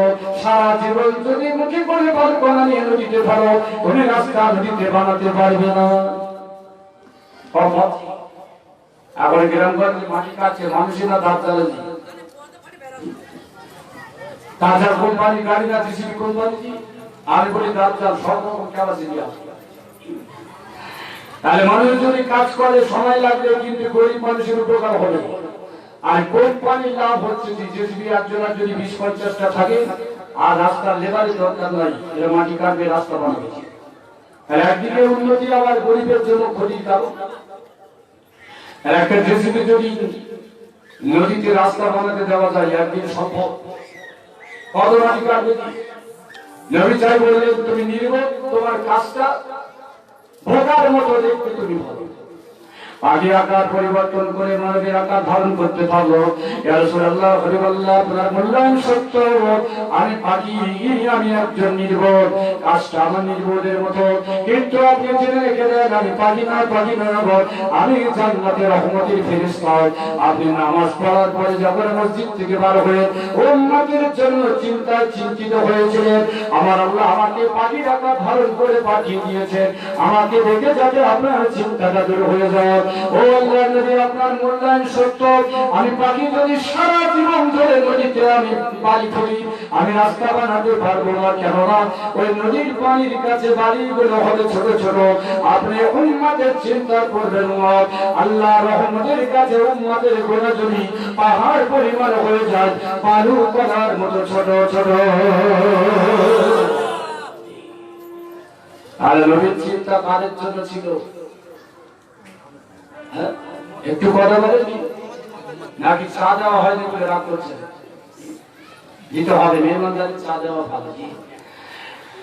তাহলে নবীজি কার চিন্তা? জি, আমরা চিন্তা করি বিবির চিন্তা, বাচ্চার চিন্তা, চাকরির চিন্তা, জায়গা জমির চিন্তা, নেতৃত্বের চিন্তা, মুস্তানির চিন্তা, মানবতার চিন্তা, নেতা হবো তার চিন্তা। জি, আর নবী কারোর চিন্তা করলেন? সেই উম্মতের মহাত্মা আমরা। জি, নবীর জন্য চিন্তা করার সময় কখন? নবীর জন্য চোখের পানি ফেলার সময় কখন আমাদের? জি, আর এই জায়গায় বসে দুটা চোখের পানি পড়ে। আমি কয়েকটা তথ্য আপনাদের কাছে দিচ্ছি। কিতাবটির নাম হলো খাসাইসুল কুবরা, লেখকের নাম জালালউদ্দিন সুয়ুতী রাহমাতুল্লাহ আলাইহি। এই হাদিসের কিতাবের ভিতরে হাদিস এসেছে, আল্লাহর নবীর দরবারে একসময় জিবরাইল এসে বলে, ইয়া রাসূলুল্লাহ, হাবিবাল্লাহ, আমি জিবরাইল আপনার কাছে এসেছি, হুজুর আপনি শুনেন।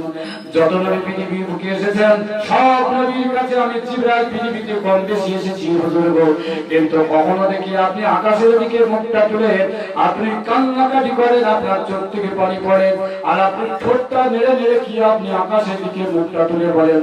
আল্লাহ নবী চুপ করে গেলেন। জিবরাইল বলে, ইয়া রাসূলুল্লাহ, হাবিবাল্লাহ, হুজুর গো, আপনি আমার প্রশ্নের উত্তর দেন, আকাশের দিকে মুখটা তুলে চোখের পানি ফেলেন, আপনি কি যেন মুখটা নেড়ে নেড়ে বলেন। আল্লাহ নবী বলেন, জিবরাইল, আপনি আমার গোপন সম্পর্কে জিজ্ঞাসা করবেন না। জিবরাইল বলে, ইয়া রাসূলুল্লাহ, হাবিবাল্লাহ, যত নবী পৃথিবীতে এসেছেন প্রত্যেকের কাছে আমি একটা পরিসংখ্যান দেব, আমি কম বেশি এসেছি। আদম নবী তিনি 1000 বছর হায়াত পেয়েছিলেন, আমি 960 বছর তিনি বেঁচেছিলেন, তার কাছে এসেছি আমি 40 আমার জীবনের পরিবার। আদম নবীর হায়াত কত?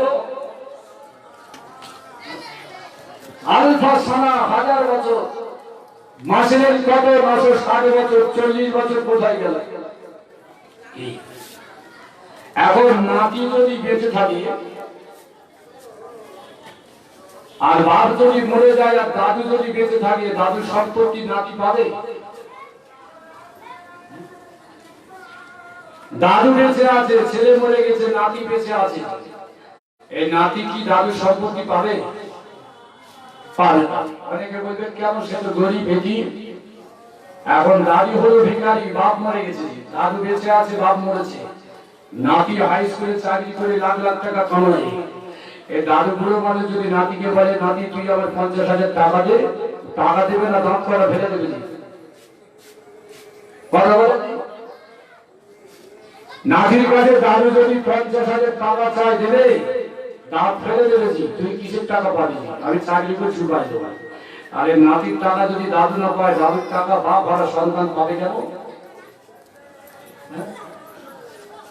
হযরত আদম আলাইহিস সালাম মানবতা দেখালেন। জান্নাতের ভিতরে অসংখ্য ফেরেশতা থাকার পরে আল্লাহ পাক বললেন ওদেরকে সালাম দাও। দাউদ নবী সালাম দিলেন, আসসালামু আলাইকুম। ফেরেশতারা উত্তর দিয়েছিলেন, ওয়ালাইকুম আসসালাম। বলে সুবহানাল্লাহ। কিয়ামত পর্যন্ত থাকবে সালাম। আল্লাহ পাক হযরত দাউদ আলাইহিস সালাতু ওয়াস সালাম পৃথিবীতে আসেনি তখন পর্যন্ত আদমকে বলেন, আদম দুটো হাত তুমি মুঠো মারো, ডান হাতটা তুমি খোলো। ডান হাতটা খুলে দেখলো এর ভিতরে যত বান্দা বান্দি জান্নাতে হলেন সবার একটা প্রতিচ্ছবি আল্লাহ দেখিয়ে দিলেন। সব থেকে দেখতে সুন্দর পাওয়া গেল হযরত দাউদ আলাইহিস সালামকে। বাম হাতটা মুঠো করার পরে খুলতে বললেন, খুললেন। যত ব্যক্তি জাহান্নামে যাবে সব বাম হাতের ভিতরে আল্লাহ দেখালেন। সম্ভব? আর কিছুদিন পরে আপনাদের এখানে হকি বিশ্বকাপ হবে নাকি? স্টেডিয়াম তো খুব বড় দিন, আর 2 ফুট চওড়া 1.5 ফুট লম্বা। এই টিভির ভিতরে পুরো মাঠটা দেখানো সম্ভব? সম্ভব নাকি? ক্যামেরা ঘুরিয়ে ঘুরিয়ে দেখা যাবে কি? 50,000 দর্শক, 1 লাখ দর্শক যদি হয়, টিভি ক্যামেরা ঘুরিয়ে ঘুরিয়ে ওই 1.5 ফুট আর 2 ফুট টিভির ভিতরে দেখানো হয়। মানুষের গেলে যদি এটা হয়, আল্লাহ রহমতে আদম নবীর হাতের ভিতরে দেখাটা অসম্ভব। কথা বলেন জি? তো দাউদ নবী বলেন, আল্লাহ এর ভিতরে ছোট্ট মতো লোক পরিষ্কার দেখতে ইনি কে? আল্লাহ পাক বলেন, তোমার সন্তানদের মধ্যে সন্তান না হবে দাউদকে আমি নবী করে পাঠাবো। আর নবী বলেন, আল্লাহ দেখতে এত সুন্দর এই লোকটি, এই ছেলেটির হায়াত কত? আল্লাহ পাক বলেন, ওর হায়াত হলো 60 বছর। আর নবী বলেন, আমার বয়স কত? হায়াত কত? আল্লাহ পাক বলেন 1000 বছর। আর নবী বলেন, আমার বয়স থেকে 40 বছর। আমি দাউদকে দান করে দিলাম। বলেন সুবহানাল্লাহ। আরে বাপ মারা গেছে, দাদু সম্পত্তি নাতি পায় না, কিন্তু দাদু যদি বলে, ও আমার ছেলেরা তোরা সবাই ওড়িশার তোরা পাবি, আমি যে 6 ভাগের 1 ভাগ পাবো, তার থেকে আমি ওই বাপ আর বাচ্চাটাকে 1 বিঘে দেবো। এখানে কি কোনো বাধা থাকতে পারে? বাধা থাকবে কি? নাতি ওড়িশার হয় না, কিন্তু মানবতা যদি দাদু দিতে পারে, এটা কি অসম্ভব? শরীয়তে এটা যায় না। আরে আদম নবীর 1000 বছর থেকে 40 বছর দান করলেন হযরত দাউদ আলাইহিস সালামকে, নাতি নবীকে। সেই আদম নবীর কাছে জিবরাইল এসেছিলেন 960 বছর বয়সে, মাত্র 20 বার। হযরত নবী ইদ্রিস আলাইহিস সালাম যার কাছে আল্লাহ নবী বললেন, জিবরাইল বললেন, আমি যার কাছে এসেছি মাত্র 5 বার। 9.5 বছরে বেঁচে ছিলেন হযরত নবী নূহ আলাইহিস সালাম, আমি তার কাছে এসেছি মাত্র 50 বার। হযরত ইব্রাহিম নবী পৃথিবীর বুকে বেঁচে ছিলেন, তার কাছে এসেছি আমি মাত্র 42 বার। হযরত মুসা নবীর কাছে এসেছি আমি 400 বার। ঈসা নবীর কাছে এসেছি মাত্র 13 বার। আপনি আল্লাহ পাকের হাবিব নবী, আমি আপনার কাছে এসেছি 24 হাজার বার। কার কাছে বেশি? হাত ছেড়ে দিন, যেতে দেন, কামড়ে দেন। আর কোন নবীর কাছে বেশি? আমাদের নবীর কাছে। এতবার আসার কারণ কি? 23 বছর ধরে আমি আপনার কাছে কোরআন নিয়ে এসেছি, তবে আপনি আকাশের দিকে মুখটা তুলে কেন কাঁদেন? আপনার চোখ থেকে কেন পানি পড়ে? আল্লাহ নবী বললেন, জিবরাইল, আমার গোপন বিষয় আপনি জানতে পেরেছেন জিবরাইল। আমার উম্মতেরা গুনাহগার হবে, আমার উম্মতেরা দুনিয়া ভক্ত হবে, আমার উম্মতেরা ব্যবসা বাণিজ্য ভক্ত হবে, আমার উম্মতেরা তারা গুনাহগার হবে। আমি রাসূল তাই আকাশের দিকে মুখটা তুলে কাঁদে আর বলি, আল্লাহ আমার জিবরাইলকে আমার কাছে এমন একটা আয়াত দিয়ে পাঠিয়ে দেন, যে আয়াতের ভিতরে আমার গুনাহগার উম্মতের মুক্তির কথা লেখা থাকবে। 23 বছরের কোরআন নবী পাওয়ার পরে আমাদের জন্য কাঁদলেন কেন? কোরআন পাকে আল্লাহ জানিয়ে দেন, ইয়া আইয়ুহার রাসূল বাল্লিগ মা উনজিলা ইলাইকা মির রাব্বিকা ওয়া ইন লাম তাফআল ফামা বাল্লাগতা রিসালাতাহু আল্লাহু ইয়াসিমুকা মিনান নাস। নবী, আপনার প্রতি যে প্রত্যাদেশ হয়েছে, যে কোরআন পাঠিয়েছি, যে ধর্ম পাঠিয়েছি, মানুষের কাছে আপনি প্রচার করুন। প্রচারে যদি আপনি দ্বিধাবিভক্ত হন, নবুয়তের দায়িত্ব আদায় হবে না। প্রচার করতে গিয়ে যদি কেউ মারে, কষ্ট দেয়, আমি আল্লাহ হেফাজত করব। আরে নবীর দিন প্রচারের দায়িত্ব আল্লাহ দিলেন, এই নবীকে তো আল্লাহ কাঁদতে বলেননি। কখনো খেজুর বাগানের ভিতরে, কখনো মসজিদের কিনারায়, কখনো পাহাড়ের কিনারায়, কখনো ময়দানে, কখনো নবীজি নিজের বাড়িতে, কখনো বিছানায় মাথা দিয়ে নবীর পানি, চোখের পানি ফেলেছিলেন আর মুক্তিকে বলেছিলেন উম্মতি উম্মতি উম্মতি। যে নবী আমাদের জন্য সারা জীবন পেট ভরে খেলেন না, যে নবী শান্তির বিছানা আলাপ করলেন না, উম্মতের জন্য কিনেছেন, ইন্তেকালের সময় কিনেছেন, আমাদের দায়িত্ব নিয়েছেন, সেই নবী এখনো কাঁদছে। আমাদের কান্নার সময় কখন নবীর জন্য? কথা একটু বলেন। নবী তো আল্লাহ কাঁদতে বলেন নিজে, আর সেই নবী দিন প্রচারের পরেও যদি আল্লাহ নবী সেটার মাথা দিয়ে উম্মতের মুক্তির জন্য কাঁদেন, আর আল্লাহ যদি এই কান্না কবুল করে নিয়ে বলেন ইন্নী সারিতু বিকা ওয়ালা রাসুকা, আয় আমার নবী সেটার মাথা দিয়ে কাঁদবেন না, আমি আপনার উম্মতের প্রতি রাজি আছি, আপনি যা চাইবেন আমি কবুল করে দেব বলে সুবহানাল্লাহ। আর দিন প্রচারের পরে নবী যদি আমাদের জন্য কাঁদেন, নামাজের পরে, রোজার পরে, শরীয়ত মানার পরে নবীর জন্য কাঁদা আমাদের জন্য জায়েজ হবে না, না জায়েজ হবে না? নবী তো কাঁদে করে বলেনি, কোরআনে কোনো আয়াত পারেন না নবী উম্মতের জন্য কাঁদেন, হাদিসে কোনো জায়গায় পারেন না নবী আপনি উম্মতের জন্য কাঁদেন।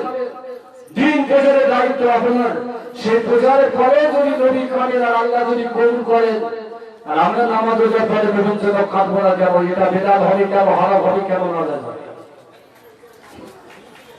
আল্লাহ হেফাজত করেন। তাহলে বলতে চাইলে কি সব থেকে বেশি এসেছেন নবীজি কাজের জিবরাইল। জিবরাইল সালাম ফিরে যাচ্ছেন, জিবরাইল সালাম ফিরে চলে যাচ্ছেন। আল্লাহ বললেন জিবরাইল আপনি একটু দাঁড়িয়ে যান, জিবরাইল আপনি একটু থেমে যান, থেমে যান, আমার চোখের পানি দেখে যদি আপনি আমাকে প্রশ্ন করেন, আমি কি আপনাকে প্রশ্ন করতে পারি না? ও জিবরাইল তোমার জীবনে তুমি কখনো কি কষ্ট পেয়েছো? যদি কষ্ট পেয়ে থাকো কোথায় কষ্ট পেয়েছো একটু বলে দাও।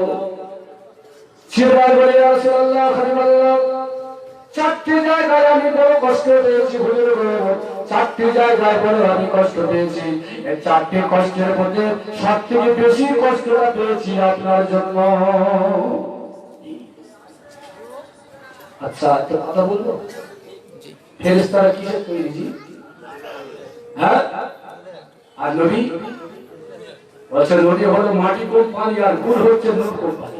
এটা বিষয়ে বলেন। কলকাতায় একটা কোম্পানি আছে, ফুলের নাম দিয়েছে নূর কোম্পানি। আল্লাহ হেফাজত করেন জি। আচ্ছা নূরের কোন আকার আছে? হ্যাঁ, ঠিক করে ফতোয়া দেন, নূরের আকার আছে? নেই তো। নূরের খুশি মাঝে লাগবে, দেখা যাবে লাগবে কি করে জি?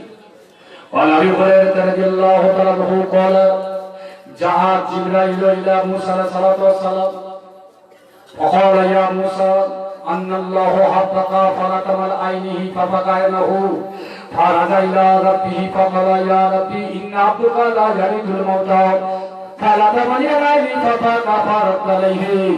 যত নবী পৃথিবীর বুকে এসেছেন সব থেকে বেশি রাগান্বিত নবী ছিলেন মুসা আলাইহিস সালাম।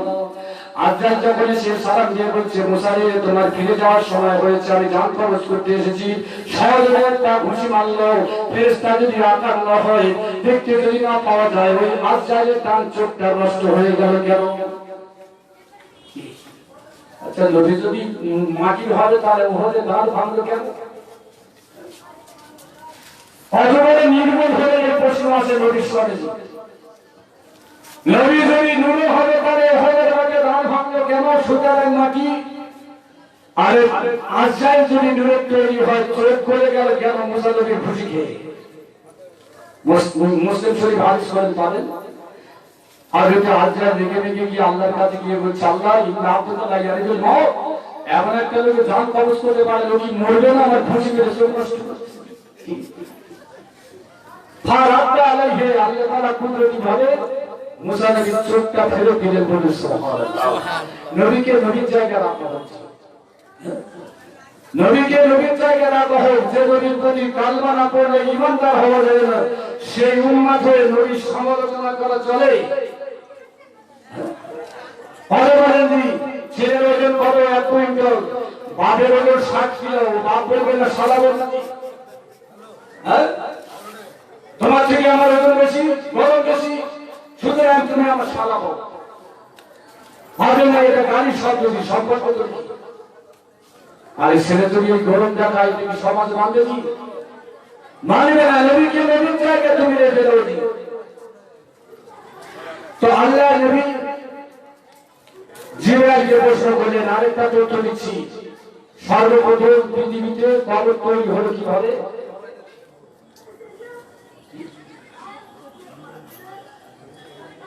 আদম নবী দুটো ছিল, হাবিল আর কাবিল, একটা নারীকে বোনকে বিয়ে করার জন্য দ্বন্দ্ব বেঁধেছিল। তো শেষমেশ ছোট ভাই কাবিল বড় ভাই হাবিলকে শহীদ করে দিল পাহাড় ময়দানে। কি করবে খুঁজে পাচ্ছে না। আল্লাহ পাক পাঠালেন দুটো কাক। কাক এসে মারামারি করার পরে একটা কাক মরে গেল, আর একটা কাক পা দিয়ে কিছু মাটি খুলে ওই মরা কাকটা টেনে টেনে পা দিয়ে আঁচড়ে আঁচড়ে কিছু মাটি দিয়ে চাপা দিয়ে চলে গেল। কাবিল বলল, এটাই হয়তো আমার ভাই পদ্ধতি নেওয়া যাবে। উনিও কিছু গাড্ডা ফেলে ভাইকে বুক থেকে হাঁটু পর্যন্ত মাটি দিল। এদিকে মাথা বার হয়ে আছে, এদিকে হাঁটু বার হয়ে আছে। আপনারা বলেন এই কাকগুলো কে ছিল? কাকগুলো কারা ছিল বলেন? জিবরাইল আর মিকাইল, ফেরেশতা নূরের তৈরি কাক হতে পারে? পারে কি বলেন? ফেরেশতা নূরের তৈরি কাক হতে পারে? এরা নবী করছে, নবী তো রক্ত চামড়া খায়, পায়খানা করে, তাহলে মাটি বলার ক্ষতি কি? নবীকে নবীর জায়গায় রেখে দাও, বাপকে বাপের জায়গায় রাখো। বাপ বুড়ো হয়েছে বলে চাঁদার বাপ বলা ধরো নাকি? বাপ মরে গেছে বলে চাঁদার বাপ বলা নাকি? বাপ বাবির জায়গায় থাকবে, নবী নবীর জায়গায় থাকবে। নবীর মর্যাদা নষ্ট করা উম্মতের জন্য উচিত হবে না, কর্তব্য হবে না। আর ফেরেশতা নূর হয়ে পরিবর্তন হয়। মুসা আলাইহিস সালাম নূর হয়েও চোখ নষ্ট হয়েছিল, সুতরাং নবী নূর হয়েও দাঁত ভাঙবে, এটা অস্বীকার করার কি আছে? আর এটাকে মাটির তৈরি বলে সিদ্ধান্ত নেওয়ার কি প্রয়োজন আছে? ফিরে যাচ্ছে হাদিস পাখি দিয়েছি। আর যদি জিবরাইল বলেন, আমি 4 বার বড় কষ্ট পেয়েছি আমার জীবনে। কখন? সর্বপ্রথম বড় কষ্ট যখন আমি আল্লাহর দরবারে সিজদায় পড়েছিলাম, ওই অবস্থায় দুনিয়ার বুকে নবী ইব্রাহিমকে ইহুদিরা চরক তৈরি করে আর হাজার হাজার কাঠের আগুনে ফেলার জন্য যখন তারা চক্রান্ত করে চরককে তুলে রেখেছিল, ওই সময় আল্লাহ পাক বলেন, জিবরাইল চলে যান দুনিয়ার বুকে, আমার খলিলকে আগুনে ফেলে দেওয়া হলে আপনি গিয়ে ডানাটা আগুনের উপরে বিছিয়ে দেবেন, আর আপনি ডানা দিয়ে নবী ইব্রাহিমকে ধরবেন, আমি তাকে হেফাজত করবো। আমি পৃথিবীতে অবতরণ করে এসে দেখি নবী ইব্রাহিমকে চরক তৈরি করে আগুনের উপরে ফেলে রাখার জন্য, ফেলার জন্য রাখা হয়েছে। আমি আমার ডানা আগুনের উপরে বিছিয়ে দিয়েছিলাম, এরপরে দড়ি ছিঁড়ে যখন পড়লো আমি ডানা দিয়ে ধরেছিলাম। ওই দিন আমার জীবনে বড় কষ্ট হয়। আল্লাহ পাক জানিয়ে দিলেন, কুল্লা ইয়া নার কুনি বারদান ওয়া সালামান আলা ইব্রাহিম, এই পৃথিবীর আগুন আমার নবী ইব্রাহিমের প্রতি ঠান্ডা হয়ে যাও, শীতল হয়ে যাও, আরামদায়ক হয়ে যাও, বলুন সুবহানাল্লাহ। আচ্ছা, শীতকালে আগুনের তাপ ভালো না খারাপ? ভালো তো নেই, তাহলে স্কুলের ভিতরে হাত দেবেন? আগুনের তাপ শীতকালে ভালো, শীত যত করে আগুন, কিন্তু কোন বোকা লোক আছে যে আগুনের ভিতরে হাত দেবে? আরে জিবরাইল সালাম আগুনের উপরে ডানা দিলেন, কষ্ট হতে পারে না? হবে না, কষ্ট হয়েছিল, এটাই প্রথম কষ্ট। 2 নম্বর কষ্ট, ইয়া রাসূলুল্লাহ হাবিবাল্লাহ, আমার আল্লাহ পাকের হুকুম মানার জন্য নিজের চোখে যখন পটি বেঁধে দিয়ে আর নবী ইসমাইলকে জমিনে শুনিয়ে দিয়ে তার গলায় যখন ছুরি চালাচ্ছিলেন, কাটছিল না, ছুরিটা ধার ছিল না, ভোঁতা হয়ে গিয়েছিল। আল্লাহ পাক বলেন, জিবরাইল জান্নাত থেকে একটা টুল বানিয়ে আর আপনি চলে যান আমার ইসমাইলের তলাতে, ছুরির তলায় ইসমাইলের জায়গায় আপনি তাকে শয়ন করিয়ে দেন, আমার খলিল পরীক্ষা উত্তীর্ণ হয়ে যাবে। ইয়া রাসূলুল্লাহ হাবিবাল্লাহ, দ্রুত গতিতে জান্নাতে গিয়ে একটা তুরন্ত গতির তুম্বা ধরে নিয়েছে। আমি ওই ইসমাইল আলাইহিস সালামের জায়গাতে আদম হযরত ইব্রাহিমের ছুরির তলায় শয়ন করে দিয়েছিলাম। এই দিনেতে আমার জীবনে দ্বিতীয় কষ্ট হয়েছিল। একটা মশলা বলবো, নবীর শানে নবী দিবস করা বেদাত হলো ছোট মশলা দিয়ে, এর থেকে ধরে মশলা শোনেন, বড় মশলা। কোরবানির সময় 9 তারিখের ফজর থেকে 13 তারিখের আসর পর্যন্ত যে দোয়া পড়া হয় কি বলা হয়? মুস্তাফা দোয়া বলেন বলেন। আচ্ছা ঠিক সময় নামাজ শিখাতে গেল এমন মনে নেই। আইয়ারের তাসির 9 তারিখের ফজর থেকে 13 তারিখের আসর পর্যন্ত দোয়াটা পড়তে হয়, জামাতে হোক আর একা নামাজ হোক। একবার পড়া ওয়াজিব, 3 বার পড়া সুন্নাত, 3-এর অধিক পড়া মুস্তাহাব। বাজারে কিছু বন্ধু বার হয়েছে, বলছে একবারে বেশি পড়লে বেদাত। আল্লাহর নাম পড়া যদি বেদাত হয়, কার নাম পড়বেন বলেন? আল্লাহর নাম পড়া যদি বেদাত হয়, কার নাম পড়বেন? তুমি পড়ে এরা তো মনে হয় ওই মাটি দিতে যাওয়ার সময় কলমা পড়া বন্ধ করে দিয়ে বলে বাচ্চা ভারতবর্ষে বাস করছে, হরিবল বলতে বলতে সর্বনাশ করে ফেলেছি। আল্লাহর নাম পড়া যদি বেদাত হয়, কার নাম পড়বো? 30টা মশলা ছেড়েছেন নেতাজি। 1 নম্বর মশলা দিয়ে বলছে স্বামী তুমি দুধ খেতে পারে। কি অবস্থা বলেন? এ খবর ভালো মশলা না রোগ সারা মশলা? আর যুক্তি তর্ক দিচ্ছে। বলছে নবী পাক সাল্লাল্লাহু আলাইহি ওয়াসাল্লাম অনুগ্রহে গোসল করতেন আয়েশার সাথে, হাদিসে নাকি আছে। আরে হাম্মাম খানাও ঘেরা না খোলা? হাম্মাম খানা বলেন জি, হাম্মাম মানে গোসলখানা, চারিদিকে বাউন্ডারি থাকলে ওর ভিতরে গোসল করা হয়।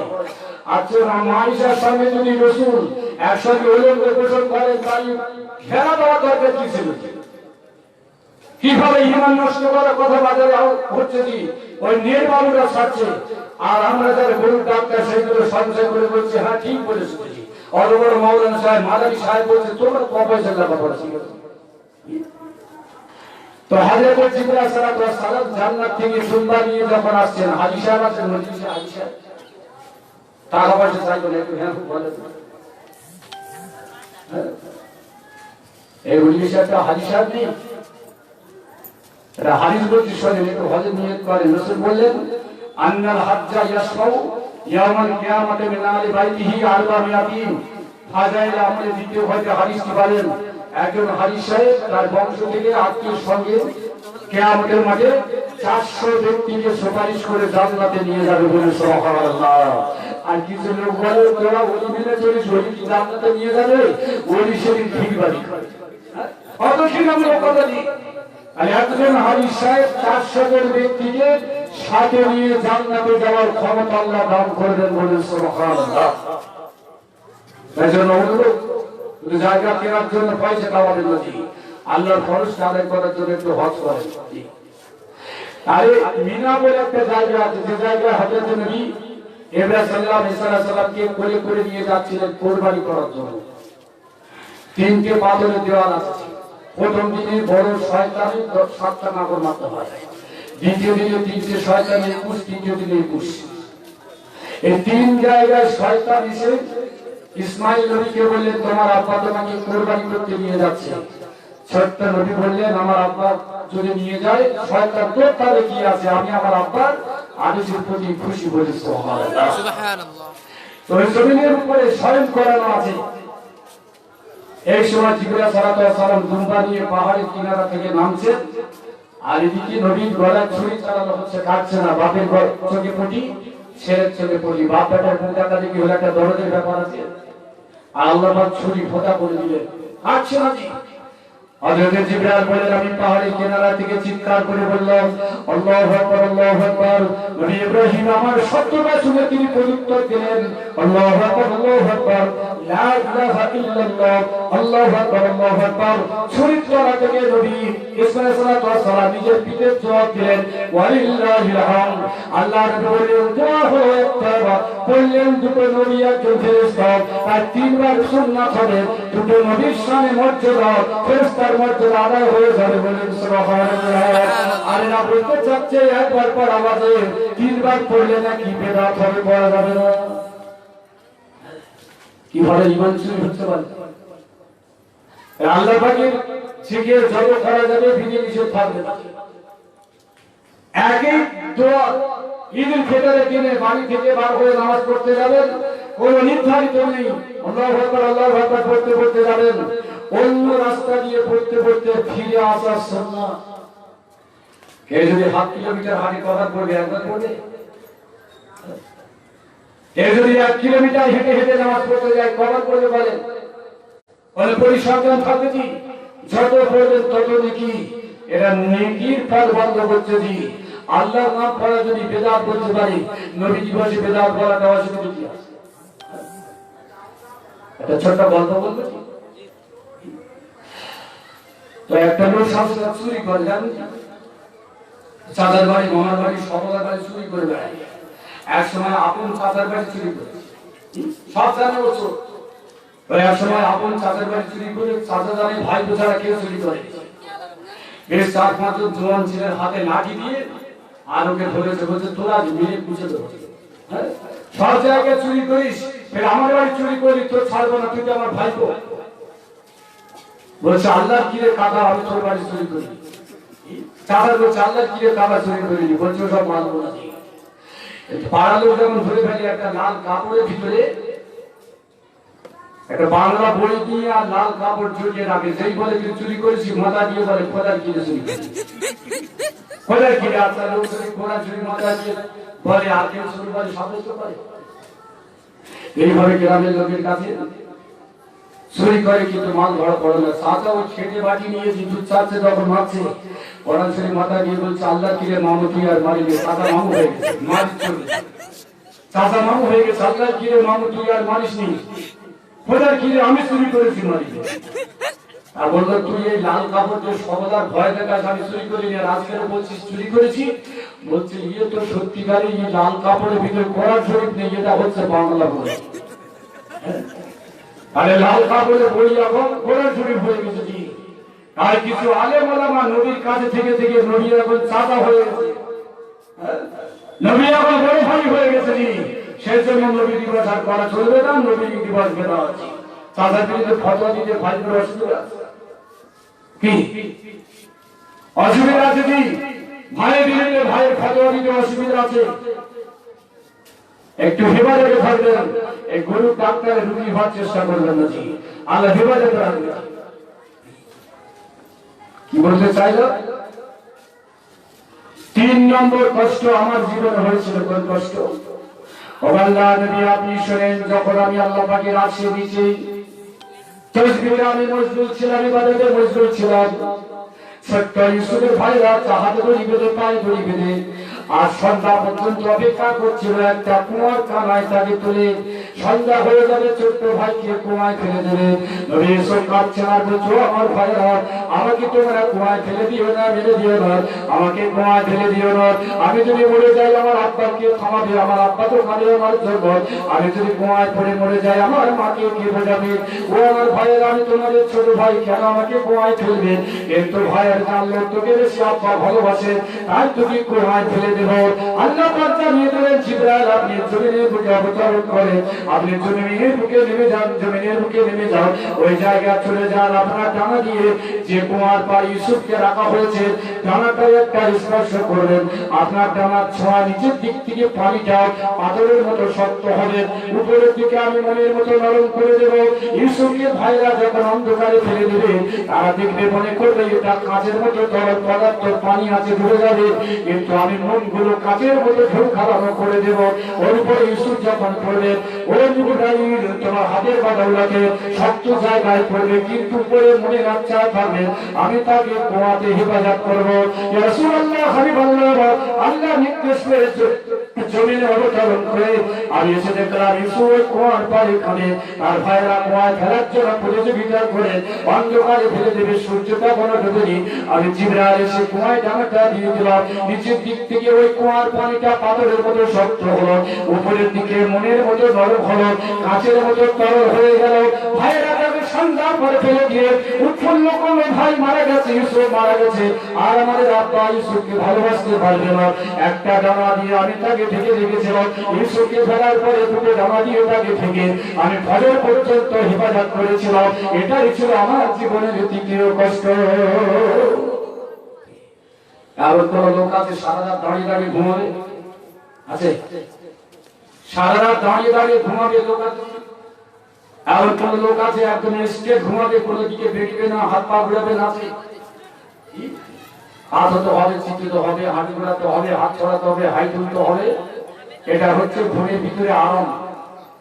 আর মাগরিবের পর থেকে নিয়ে ফজর পর্যন্ত হযরত জিবরাইল সালাতু সালাম তিনি যে দুটো ডানা দিয়ে কুয়ায় ঢেকে রেখেছিলেন, কষ্ট হয়েছিল না হয়নি?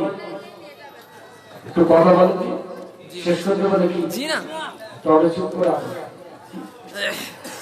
3 নম্বর কষ্ট, 4 নম্বর কষ্ট কোথায়? হুজুর পাক সাল্লাল্লাহু আলাইহি ওয়াসাল্লাম বললেন, জিবরাইল 4 নম্বর কষ্ট কোথায়? জিবরাইল বললেন, ইয়া রাসূলুল্লাহ, হাবিবাল্লাহ, 4 নম্বর কষ্ট আমার ওই সময় হয়েছিল যখন উহুদের ময়দানে আপনার মাথা মুবারক ফেটে যায়, আপনি আহত হন, দান্দার মুবারক শহীদ হয়ে যায়, সাহাবারা যারে যার হয়ে কাঁদে, আপনার মুখের দ্বারে হাত কালা তারা এগিয়ে দেয়, না জানে আপনার খুন যেন জমিনের বুকে না ডুবে পড়ে। আমার আল্লাহ পাক জানিয়ে দিলেন, জিবরাইল আপনি চলে যান দুনিয়ার বুকে, আমার নবী আহত হয়েছেন, আমার নবী দান্দার মুবারক শহীদ হয়েছে, নবীর মুখ থেকে মাথা থেকে এক ফোঁটা রক্ত যদি জমিনের বুকে ডুবে পড়ে, আমি আল্লাহ দুনিয়াটা ধ্বংস করে দেব, আমি আল্লাহ দুনিয়াটা গারক করে দেব।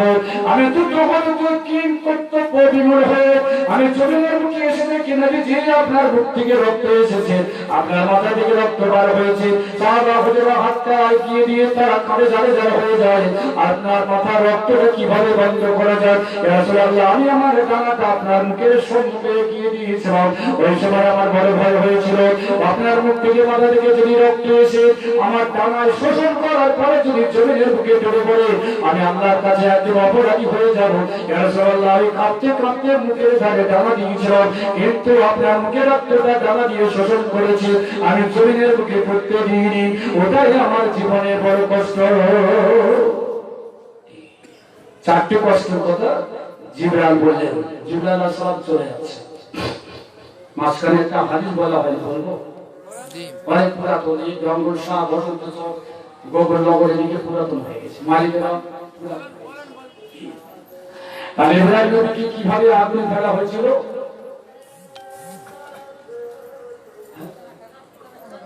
কিভাবে ফেলা হয়েছিল?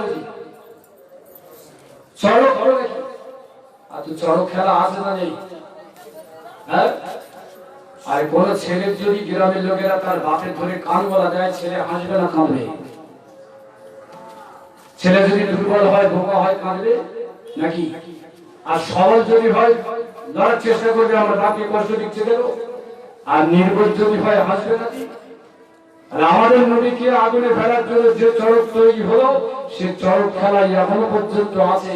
ওই চড়ক খেলায় যাওয়া যাবে, দোকান দেওয়া যাবে, বাদাম ভাজা, পেঁয়াজি, ফুলুরি, সব ঠোকরা, বেলুন এসব দেওয়া যাবে কি? কিছু লোক বলে, অত ভাবলে হবে না, আগে পেট দেখতে হবে। হ্যাঁ, আর বিবাহের কাছে পানি পাস কি পেটের জন্য? তুই সারা খাবি দেখিস কি? পানি নেই, সারা খাওয়া যাবে কি? এইভাবে কিছু লোক ব্যবসা করে। নবীকে ফেলা হলে যে অনুষ্ঠানে যাওয়া সম্ভব, দুটো প্রাণী হাদিস পাক এসেছে, রাসূল বললেন, মান কাদালা বাসরান যার বাতান ফালা হনে এত হাসানা সম্মাদালাহ, যে এক খায়ে এক করে একটা গিরগিটি মেরে ফেলবে 100 নেকি পাবে, যে আস্তে আস্তে মারবে নেকিটা কম হবে। কেননা ফাইনা হইয়ান ফুকরা ইব্রাহিম, ওই গিরগিটিটা নবী ইব্রাহিমের আগুনের দিকে মুখ উঁচু করে ফুঁক দিয়েছিল। আগুনের তেজ এত ছিল, কাছে যেতে পারেনি, দূর থেকে মুখ করার জন্য আল্লাহ নবী বললেন, গিরগিটি পাবে 100 নেকি পাবে। আজকে যারা রবি দিবস করা চলবে না, ফতোয়া দিচ্ছে, চাঁদা দিতে বাধ্য করছে, কি হবে? মারামারি হবে। আল্লাহ হেফাজত করেন, মারামারি শরীয়তে বৈধ নাকি? আরে গিরগিটি মারলে নাকি কেন নবীর বিরুদ্ধে চারণ করেছিল? জি, 2 নম্বর, এই গিরগিটিটা হলো বিষাক্ত প্রাণী, এর মুখে লালা খাদ্য খাবারে পড়লে মানুষের ক্ষতি হওয়ার সম্ভাবনা আছে। আগুনে পড়ার পরে একটা ব্যাঙ মুখি করে পানি নিয়ে লাফিয়ে লাফিয়ে আগুনের তেজ যত দিচ্ছিল, কাছে কাছে গিয়ে কুল্লি করে দিয়ে হাত তুলে বলল, আল্লাহ, তোমার বন্ধুর খলিল আগুনে পড়েছে, আমি ছেড়ে দেন, আমার এই মুখে সামান্য পানি কুল্লি করে দিলাম, তুমি হাওয়ায় উড়িয়ে দিয়ে পানিটা আগুনে ফেলো, আমি জানি খলিলের আগুন নিভবে না, কিন্তু একটু আগুনে পানিটা পড়ে তেজটা কম হবে। বলে সুবহানাল্লাহ।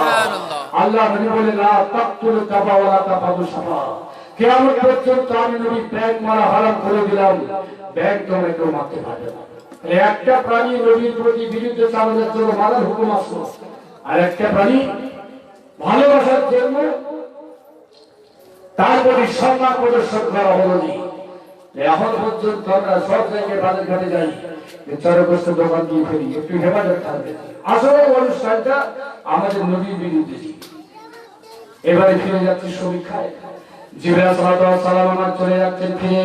আল্লাহ পাক নবী আমাদের হাবিব নবী বলেন, জিবরাইল আপনি একটু দাঁড়িয়ে যান। নবী ইব্রাহিমের জন্য কষ্ট পেলেন, নবী আপনি কষ্ট পেলেন ইউসুফের জন্য, ইসমাইলের জন্য কষ্ট পেলেন, আমার জন্য কষ্ট পেলেন। আল্লাহর হুকুমটা মানার জন্য, আল্লাহকে খুশি করার জন্য আপনি কষ্ট পেয়েছিলেন। আপনার কষ্ট আল্লাহর হুকুমের জন্য, তার থেকে আমি বড় কষ্ট পাবো আখিরাতের মাঝে। যদি আমার আল্লাহ কোন গুনাহগার উম্মতকে আমাকে না জানিয়ে তাকে জাহান্নামে দেয়, আমি রাসূল তার থেকে বড় কষ্ট পেয়ে যাব। জিবরাইল সাল্লাল্লাহু আলাইহি ওয়াসাল্লাম তিনি অবাক হয়ে গেলেন। আল্লাহ নবী বললেন, জিবরাইল আপনার কাছে শুনেছি আখিরাতের মাঠে সর্বপ্রথম ইব্রাহিম নবীর গায়ে পোশাক পরিয়ে দেওয়া হবে। জান্নাতে ঝলমলে পোশাক দেখতে দেখতে হাসরের ময়দানে যখন নবী ইব্রাহিম চলে যাবেন, কিসের জন্য তার শরীরে পোশাক দেওয়া হবে? যত নবী পৃথিবী বুকে এসেছিলেন, সর্বপ্রথম নবী ইব্রাহিম এতিম দুস্থের গায়ে পোশাক তিনি দান হিসাবে দান করেছিলেন। বলেন সুবহানাল্লাহ। ইব্রাহিমের গায়ে জান্নাতি পোশাক সর্বপ্রথম আমার আল্লাহ তাআলা তাকে পরিধান করিয়ে দেবেন। আর নিজের পোশাকের উজ্জ্বলতা দেখে ঝলমলে দেখে দেখতে দেখতে ময়দানের দিকে যখন এগিয়ে চলে যাবে, ওই সময় দেখা যাবে কি তার বাজার নাম তার আজর, ডাক না হলে পারে ইতিহাসে কত বিরোধ আছে। ওই অবস্থায় আজরকে দেখতে পাবে, চুলগুলো বড় বড়, শরীরটা বড় কালো, যারা জীর্ণ চেহারা রোগা অবস্থায় দাঁড়িয়ে আছে। নবী ইব্রাহিম গিয়ে বলবেন, হাল তাআলা পানি আবি, ও আমার আব্বা জান আমাকে চিনতে পেরেছেন কি? আমি আপনার সেই ছেলে ইব্রাহিম। আজর বলবে, বেটা রে, দুনিয়ার বুকে যা অপরাধ করেছি, আজকে তুই আমাকে লজ্জা দিস না। হযরত নবী ইব্রাহিম কেঁদে বলবেন, আব্বা জান সেদিন যদি প্রতিমা পূজা না করতেন, ঠাকুর বিক্রি না করতেন, আজকে আমার গায়ে জান্নাতি পোশাকটা আপনার গায়ে আল্লাহ পাক পরিধান করিয়ে দিতেন। বলেন সুবহানাল্লাহ। কিন্তু সেদিন আপনি আমাকে অস্বীকার করেছেন, আমার আল্লাহকে অমান্য করেছেন বলে তাই আজকে আপনাকে জরাজীর্ণ অবস্থায় দেখতে পাই। নবী ইব্রাহিমের আব্বা কাঁদতে বলতে, বেটারে দুনিয়ার কথা তুই আমাকে লজ্জা দিস না। ইব্রাহিম নবী ফিরে সেজদায় পড়ে গিয়ে বললেন, আল্লাহ আমি তো দোয়া করেছিলাম, ওয়ালা তুখজিনি ইয়াওমাল কিয়ামত, কিয়ামতের মাঠে আমার পিতার জন্য আমাকে আপনি অপমান করবেন না। আর যদি আমার গায়ে জান্নাতের পোশাক থাকে, আমার আব্বা কেন এরকম অবস্থায় আছে? আল্লাহ পাক বললেন, ও ইব্রাহিম শোনো, তোমার আব্বার জন্য আমার জান্নাতটা হারাম করে দিয়েছি, তোমার আব্বার জন্য আমার রহমতটা আমি বন্ধ করে দিয়েছি। দুনিয়াতে যদি তোমাকে মানতো, আমাকে মানতো, তোমার পোশাকটা তার গায়ে পরিয়ে দিতাম। নবী ইব্রাহিম পিতার কাছে গিয়ে বলল, আব্বা জান সেদিন যদি আপনি আমাকে মানতেন, আজকে আপনার সুপারিশারি করে জান্নাতে নিয়ে যেতাম। নবী ইব্রাহিম এইভাবে বারে বারে পিতার জন্য কাঁদলেন।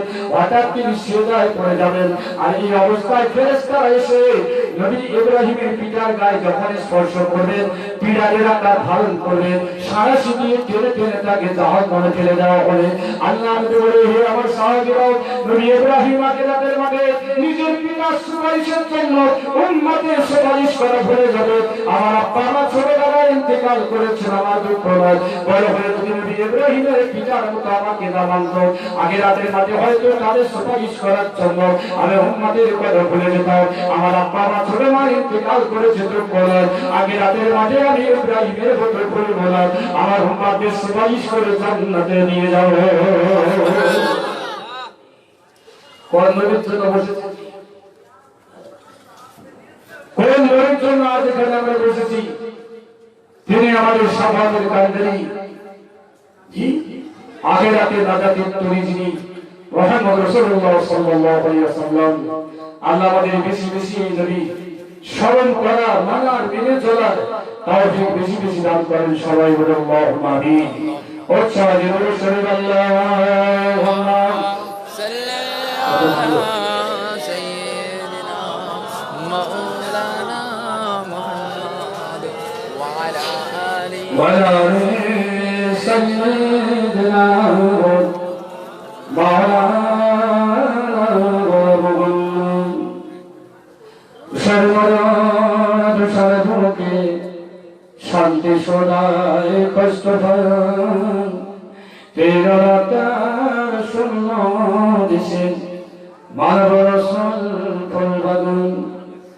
বিশ্ববাসী সবার মুখে শুনতে যাওয়ার সোজা সোজা সে যে মোরে দয়ার নবী দরদ পাও মুসলমান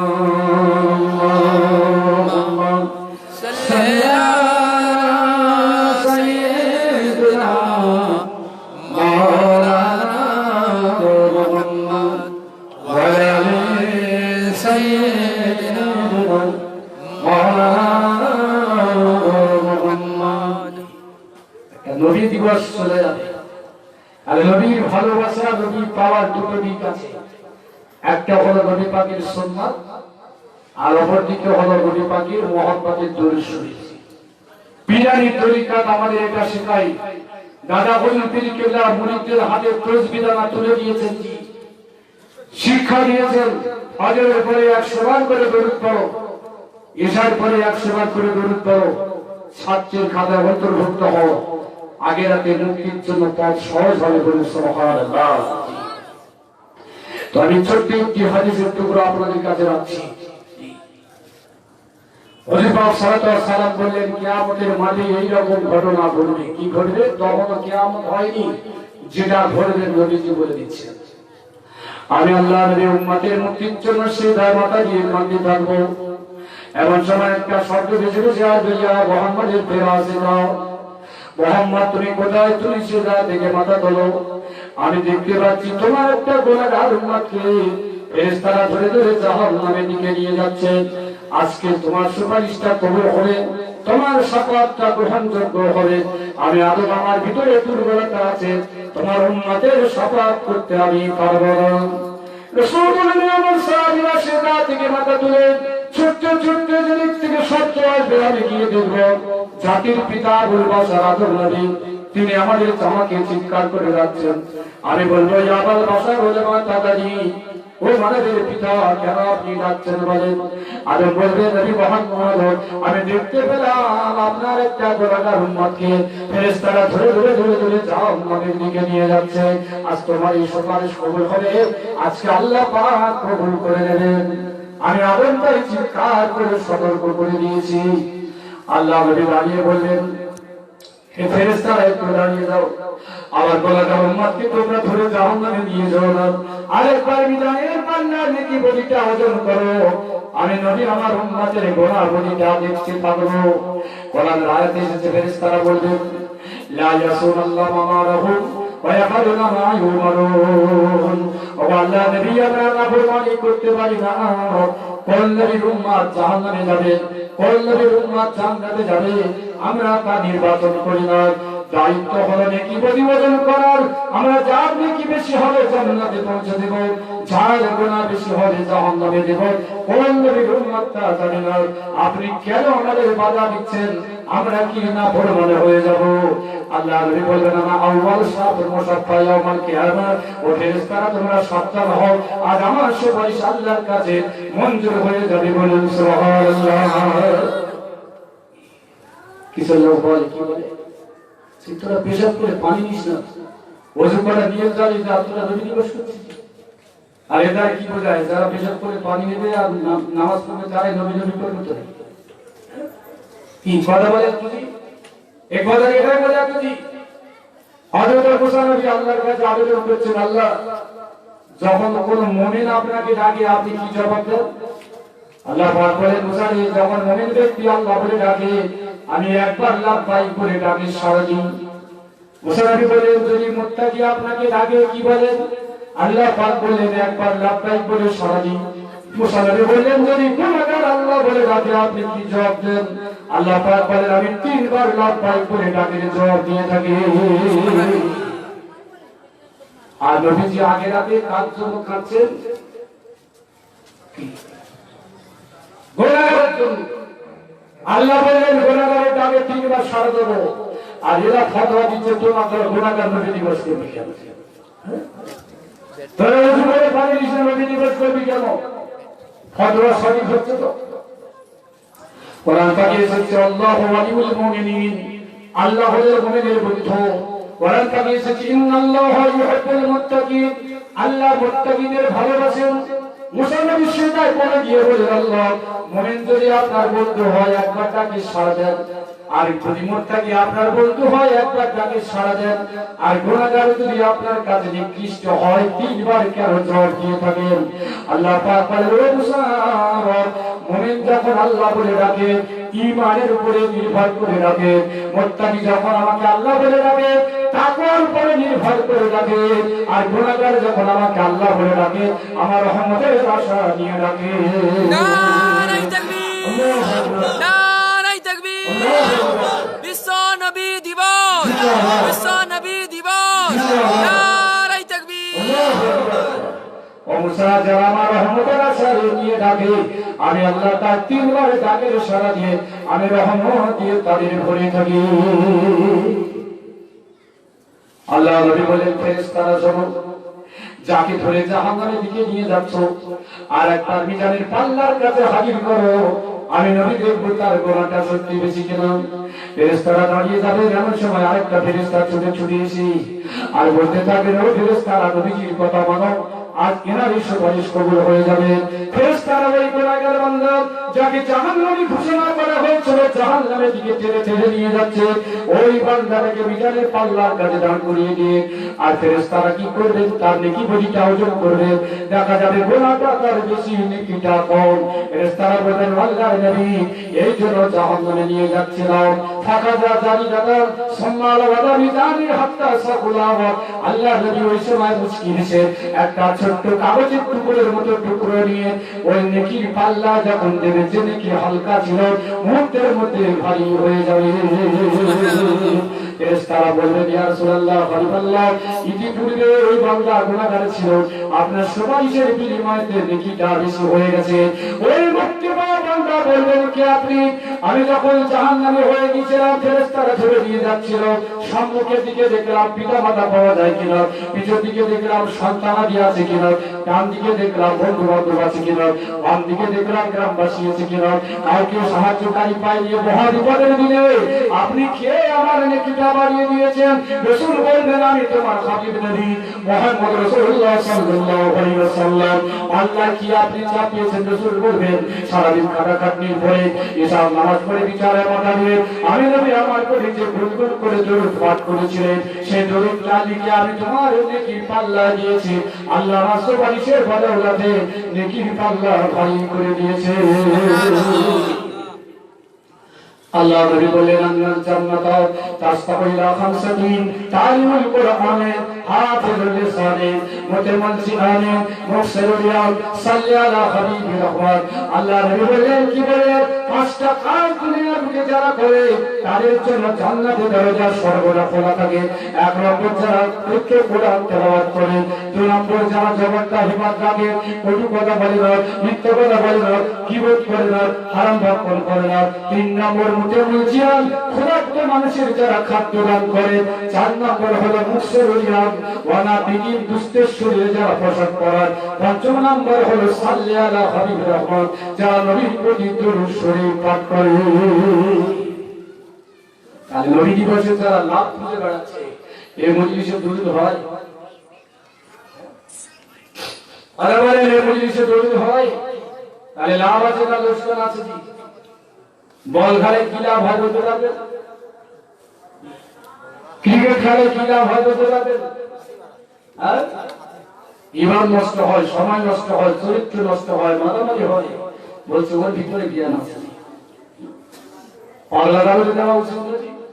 যেটা হারাম, সময় নষ্ট হলো, অর্থ নষ্ট হলো, বিবেক নষ্ট হলো, মারামারি হলো, বলছে এর ভিতরে জ্ঞান আছে।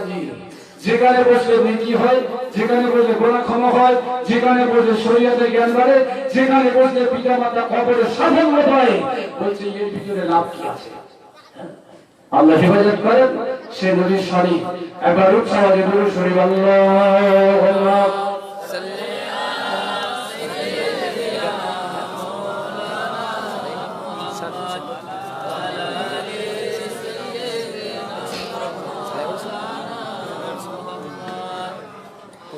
खुदा की दिल में जब हजरत लेके आया हूँ, जो दौलत लुट नहीं सकती वो दौलत लेके आया हूँ।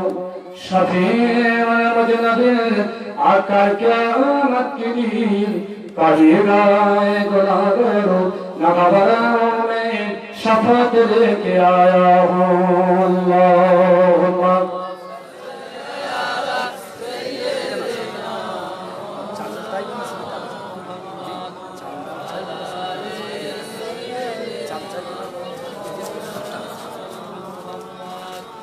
वलाले सय्यदना मौलाना বেবাদারি ব্যবস্থা আছে প্রত্যেককে দাওয়াত করা হচ্ছে আপনি তো একটা হাদিস বলি এই জন্য চলে যান তো শেষ হাদিসটুকু বলছি তারপরে তো খায়ের হলে কেন এর জন্য সময় দিলাম কেন সময় দেয় ওলি পাক সাল্লাল্লাহু আলাইহি ওয়াসাল্লাম ইন্তেকালের সময় হয়ে গেছে নবীজি আমার বিছানায় শুয়ে আছেন বুখারী শরীফে হাদিস বাবু মানাকিব রাসূলুল্লাহ এই হাদিসের কিতাবের মধ্যে লেখা আছে আল্লাহ নবী গায়ে তিনটি কম্বল চাপানো হয়েছিল এত জ্বর ছিল নবীজির গায়ে ওই কম্বল ফোনে জ্বরের তাপ পাওয়া গিয়েছিল আম্মা জানেরা চারিদিকে ঘিরে বসেছিলেন নবীজি সাহাবীরা ঘিরে বসেছিলেন ওই অবস্থায় রাসূলুল্লাহ দরবারে হযরত আজরাইল এসে হাজির জিবরাইল এসে হাজির হয়ে গেল যা জিবরাইল ফাকাল ইয়া রাসূলুল্লাহ কাইফা তাজুকা তাকিমান লাকা তাশরিফাল লাকা আল্লাহ নবীর ইন্তেকালের সময় জিবরাইল সালাম দিলেন কি অনুভব করছেন নবীজি আপনি কি অনুভব করছেন আপনার মর্যাদার কসম করে বলি আপনার সম্মানের কসম করে বলি রাসূল বলেন ইন্নী ওয়াজাদতু মাকরুমান মাকরুরা ও বন্ধু জিবরাইল শারীরিকভাবে বড় কষ্টের মধ্যে আছি মানসিকভাবে বড় চিন্তায় চিন্তিত জিবরাইল বলে ইয়া রাসূলুল্লাহ খলিফাল্লাহ আল্লাহ পাক আপনার সাক্ষাতের অপেক্ষায় আছে আপনি যদি একবার দুনিয়া ছেড়ে আল্লাহর দরবারে চলে যেতে চান আমি সুসংবাদটা দিতে এসেছি মুসা নবী খুশি মানলেন আর আমাদের নবীর কাছে পারমিশন নিতে আসছেন জিবরাইল আলাইহিস সালাম আর এই জিবরাইল আলাইহিস সালাম নবীর কাছে আকৃতিগত ভাবে এসেছিলেন আল্লাহ নবী বলেন আমি মানসিক চিন্তায় আছি শারীরিক ভাবে কষ্টের মধ্যে আছি নবীজির গায়ে জ্বরের তাপ ছিল আর তিনি মানসিক ভাবে চিন্তাকারী চিন্তা বিবির চিন্তা সন্তানাদির চিন্তা উম্মতের চিন্তায় তিনি চিন্তিত ছিলেন আল্লাহ দরবারে জিবরাইল ফিরে চলে গেলেন যাওয়ার পরে আল্লাহ পাক বলেন জিবরাইল আপনি বলেন আমার হাবিব নবীকে আপনি কেমন অবস্থায় পেয়েছেন জিবরাইল বলেন তাকে জানানো হলো সুসংবাদের কথা তিনি চিন্তা করছেন আর করছেন শারীরিক কষ্ট মানসিক ভাবে কষ্ট আল্লাহ পাক বললেন চলে যান আমার নবী যখন খুশি না হবে আমি ততক্ষণ পর্যন্ত খুশি হব না আর আমার জিবরাইল আপনি বের কাছে চলে যাও আমার নবী যদি দুনিয়া ছেড়ে আমার সাক্ষাতের জন্য চলে আসে আল্লাহ নবীর ইন্তেকালের পরে যত উম্মত দুনিয়ার বুকে থাকবে আমি সব উম্মতের দায়িত্ব নিয়ে নিলাম সুবহানাল্লাহ জয় বলে সুবহানাল্লাহ জিবরাইল এসে হাজির হয়ে বলে ইয়া রাসূলুল্লাহ আল্লাহর দরবারে যদি আপনি ফিরে যান উম্মতের চিন্তা চিন্তিত না যত উম্মত দুনিয়াতে আছে আল্লাহ সব দায়িত্ব নিয়ে নেবেন রাসূল আমার চুপ করে আছেন জিবরাইল বললেন হুজুর এত বড় সুসংবাদ কোন নবীর উম্মতের জন্য দেওয়া হয়নি আপনার উম্মতের জন্য এত বড় সুসংবাদ দেওয়া হলো আর আপনি কেন চুপ করে আছেন শান্তির নবী দয়ার নবী উম্মতের কান্ডারি বিষয়ে নবী কি কথা বলেন জিবরাইল আমার উম্মত সম্পর্কে আমি সচেতন আছি আমার ইন্তেকালের পরে কিয়ামত পর্যন্ত সব উম্মতের দায়িত্ব যদি আল্লাহ গ্রহণ করেন আমি বেঁচে থাকতে থাকতে যারা ইন্তেকাল করেছে তাদের দায়িত্বকে গ্রহণ করবে আল্লাহ নবীর এই কথা শুনে জিবরাইল উত্তর হলেন আল্লাহ দরবারে ফিরে চলে গেলেন জিবরাইল আল্লাহ পাক বলেন জিবরাইল চলে যাও নবী যদি দুনিয়া ছেড়ে চলে আসে আপনি নবীকে সান্ত্বনা দেন আল্লাহর নবীর আগে এবং পরে যত উম্মত আছে আমি সবার দায়িত্ব গ্রহণ করে নিলাম দরবারে এসে হাজির হয়ে রোজের উম্মতের চিন্তা করবেন না আপনি যদি ইন্তেকাল করেন আপনার উম্মতের আগে পরে দায়িত্ব হলো আল্লাহর আগে রাতের মাটি সর্বপ্রথম আপনাকে কবর থেকে তোলা হবে তখন পর্যন্ত কেউ কবর থেকে উঠবে না সর্বপ্রথম আপনার কবর থেকে তোলা হবে আগে রাতের মাটি সর্বপ্রথম আপনার উম্মতকে কবর থেকে তোলা হবে তখন পর্যন্ত খোদা নবীর উম্মত কবর থেকে উঠবে না।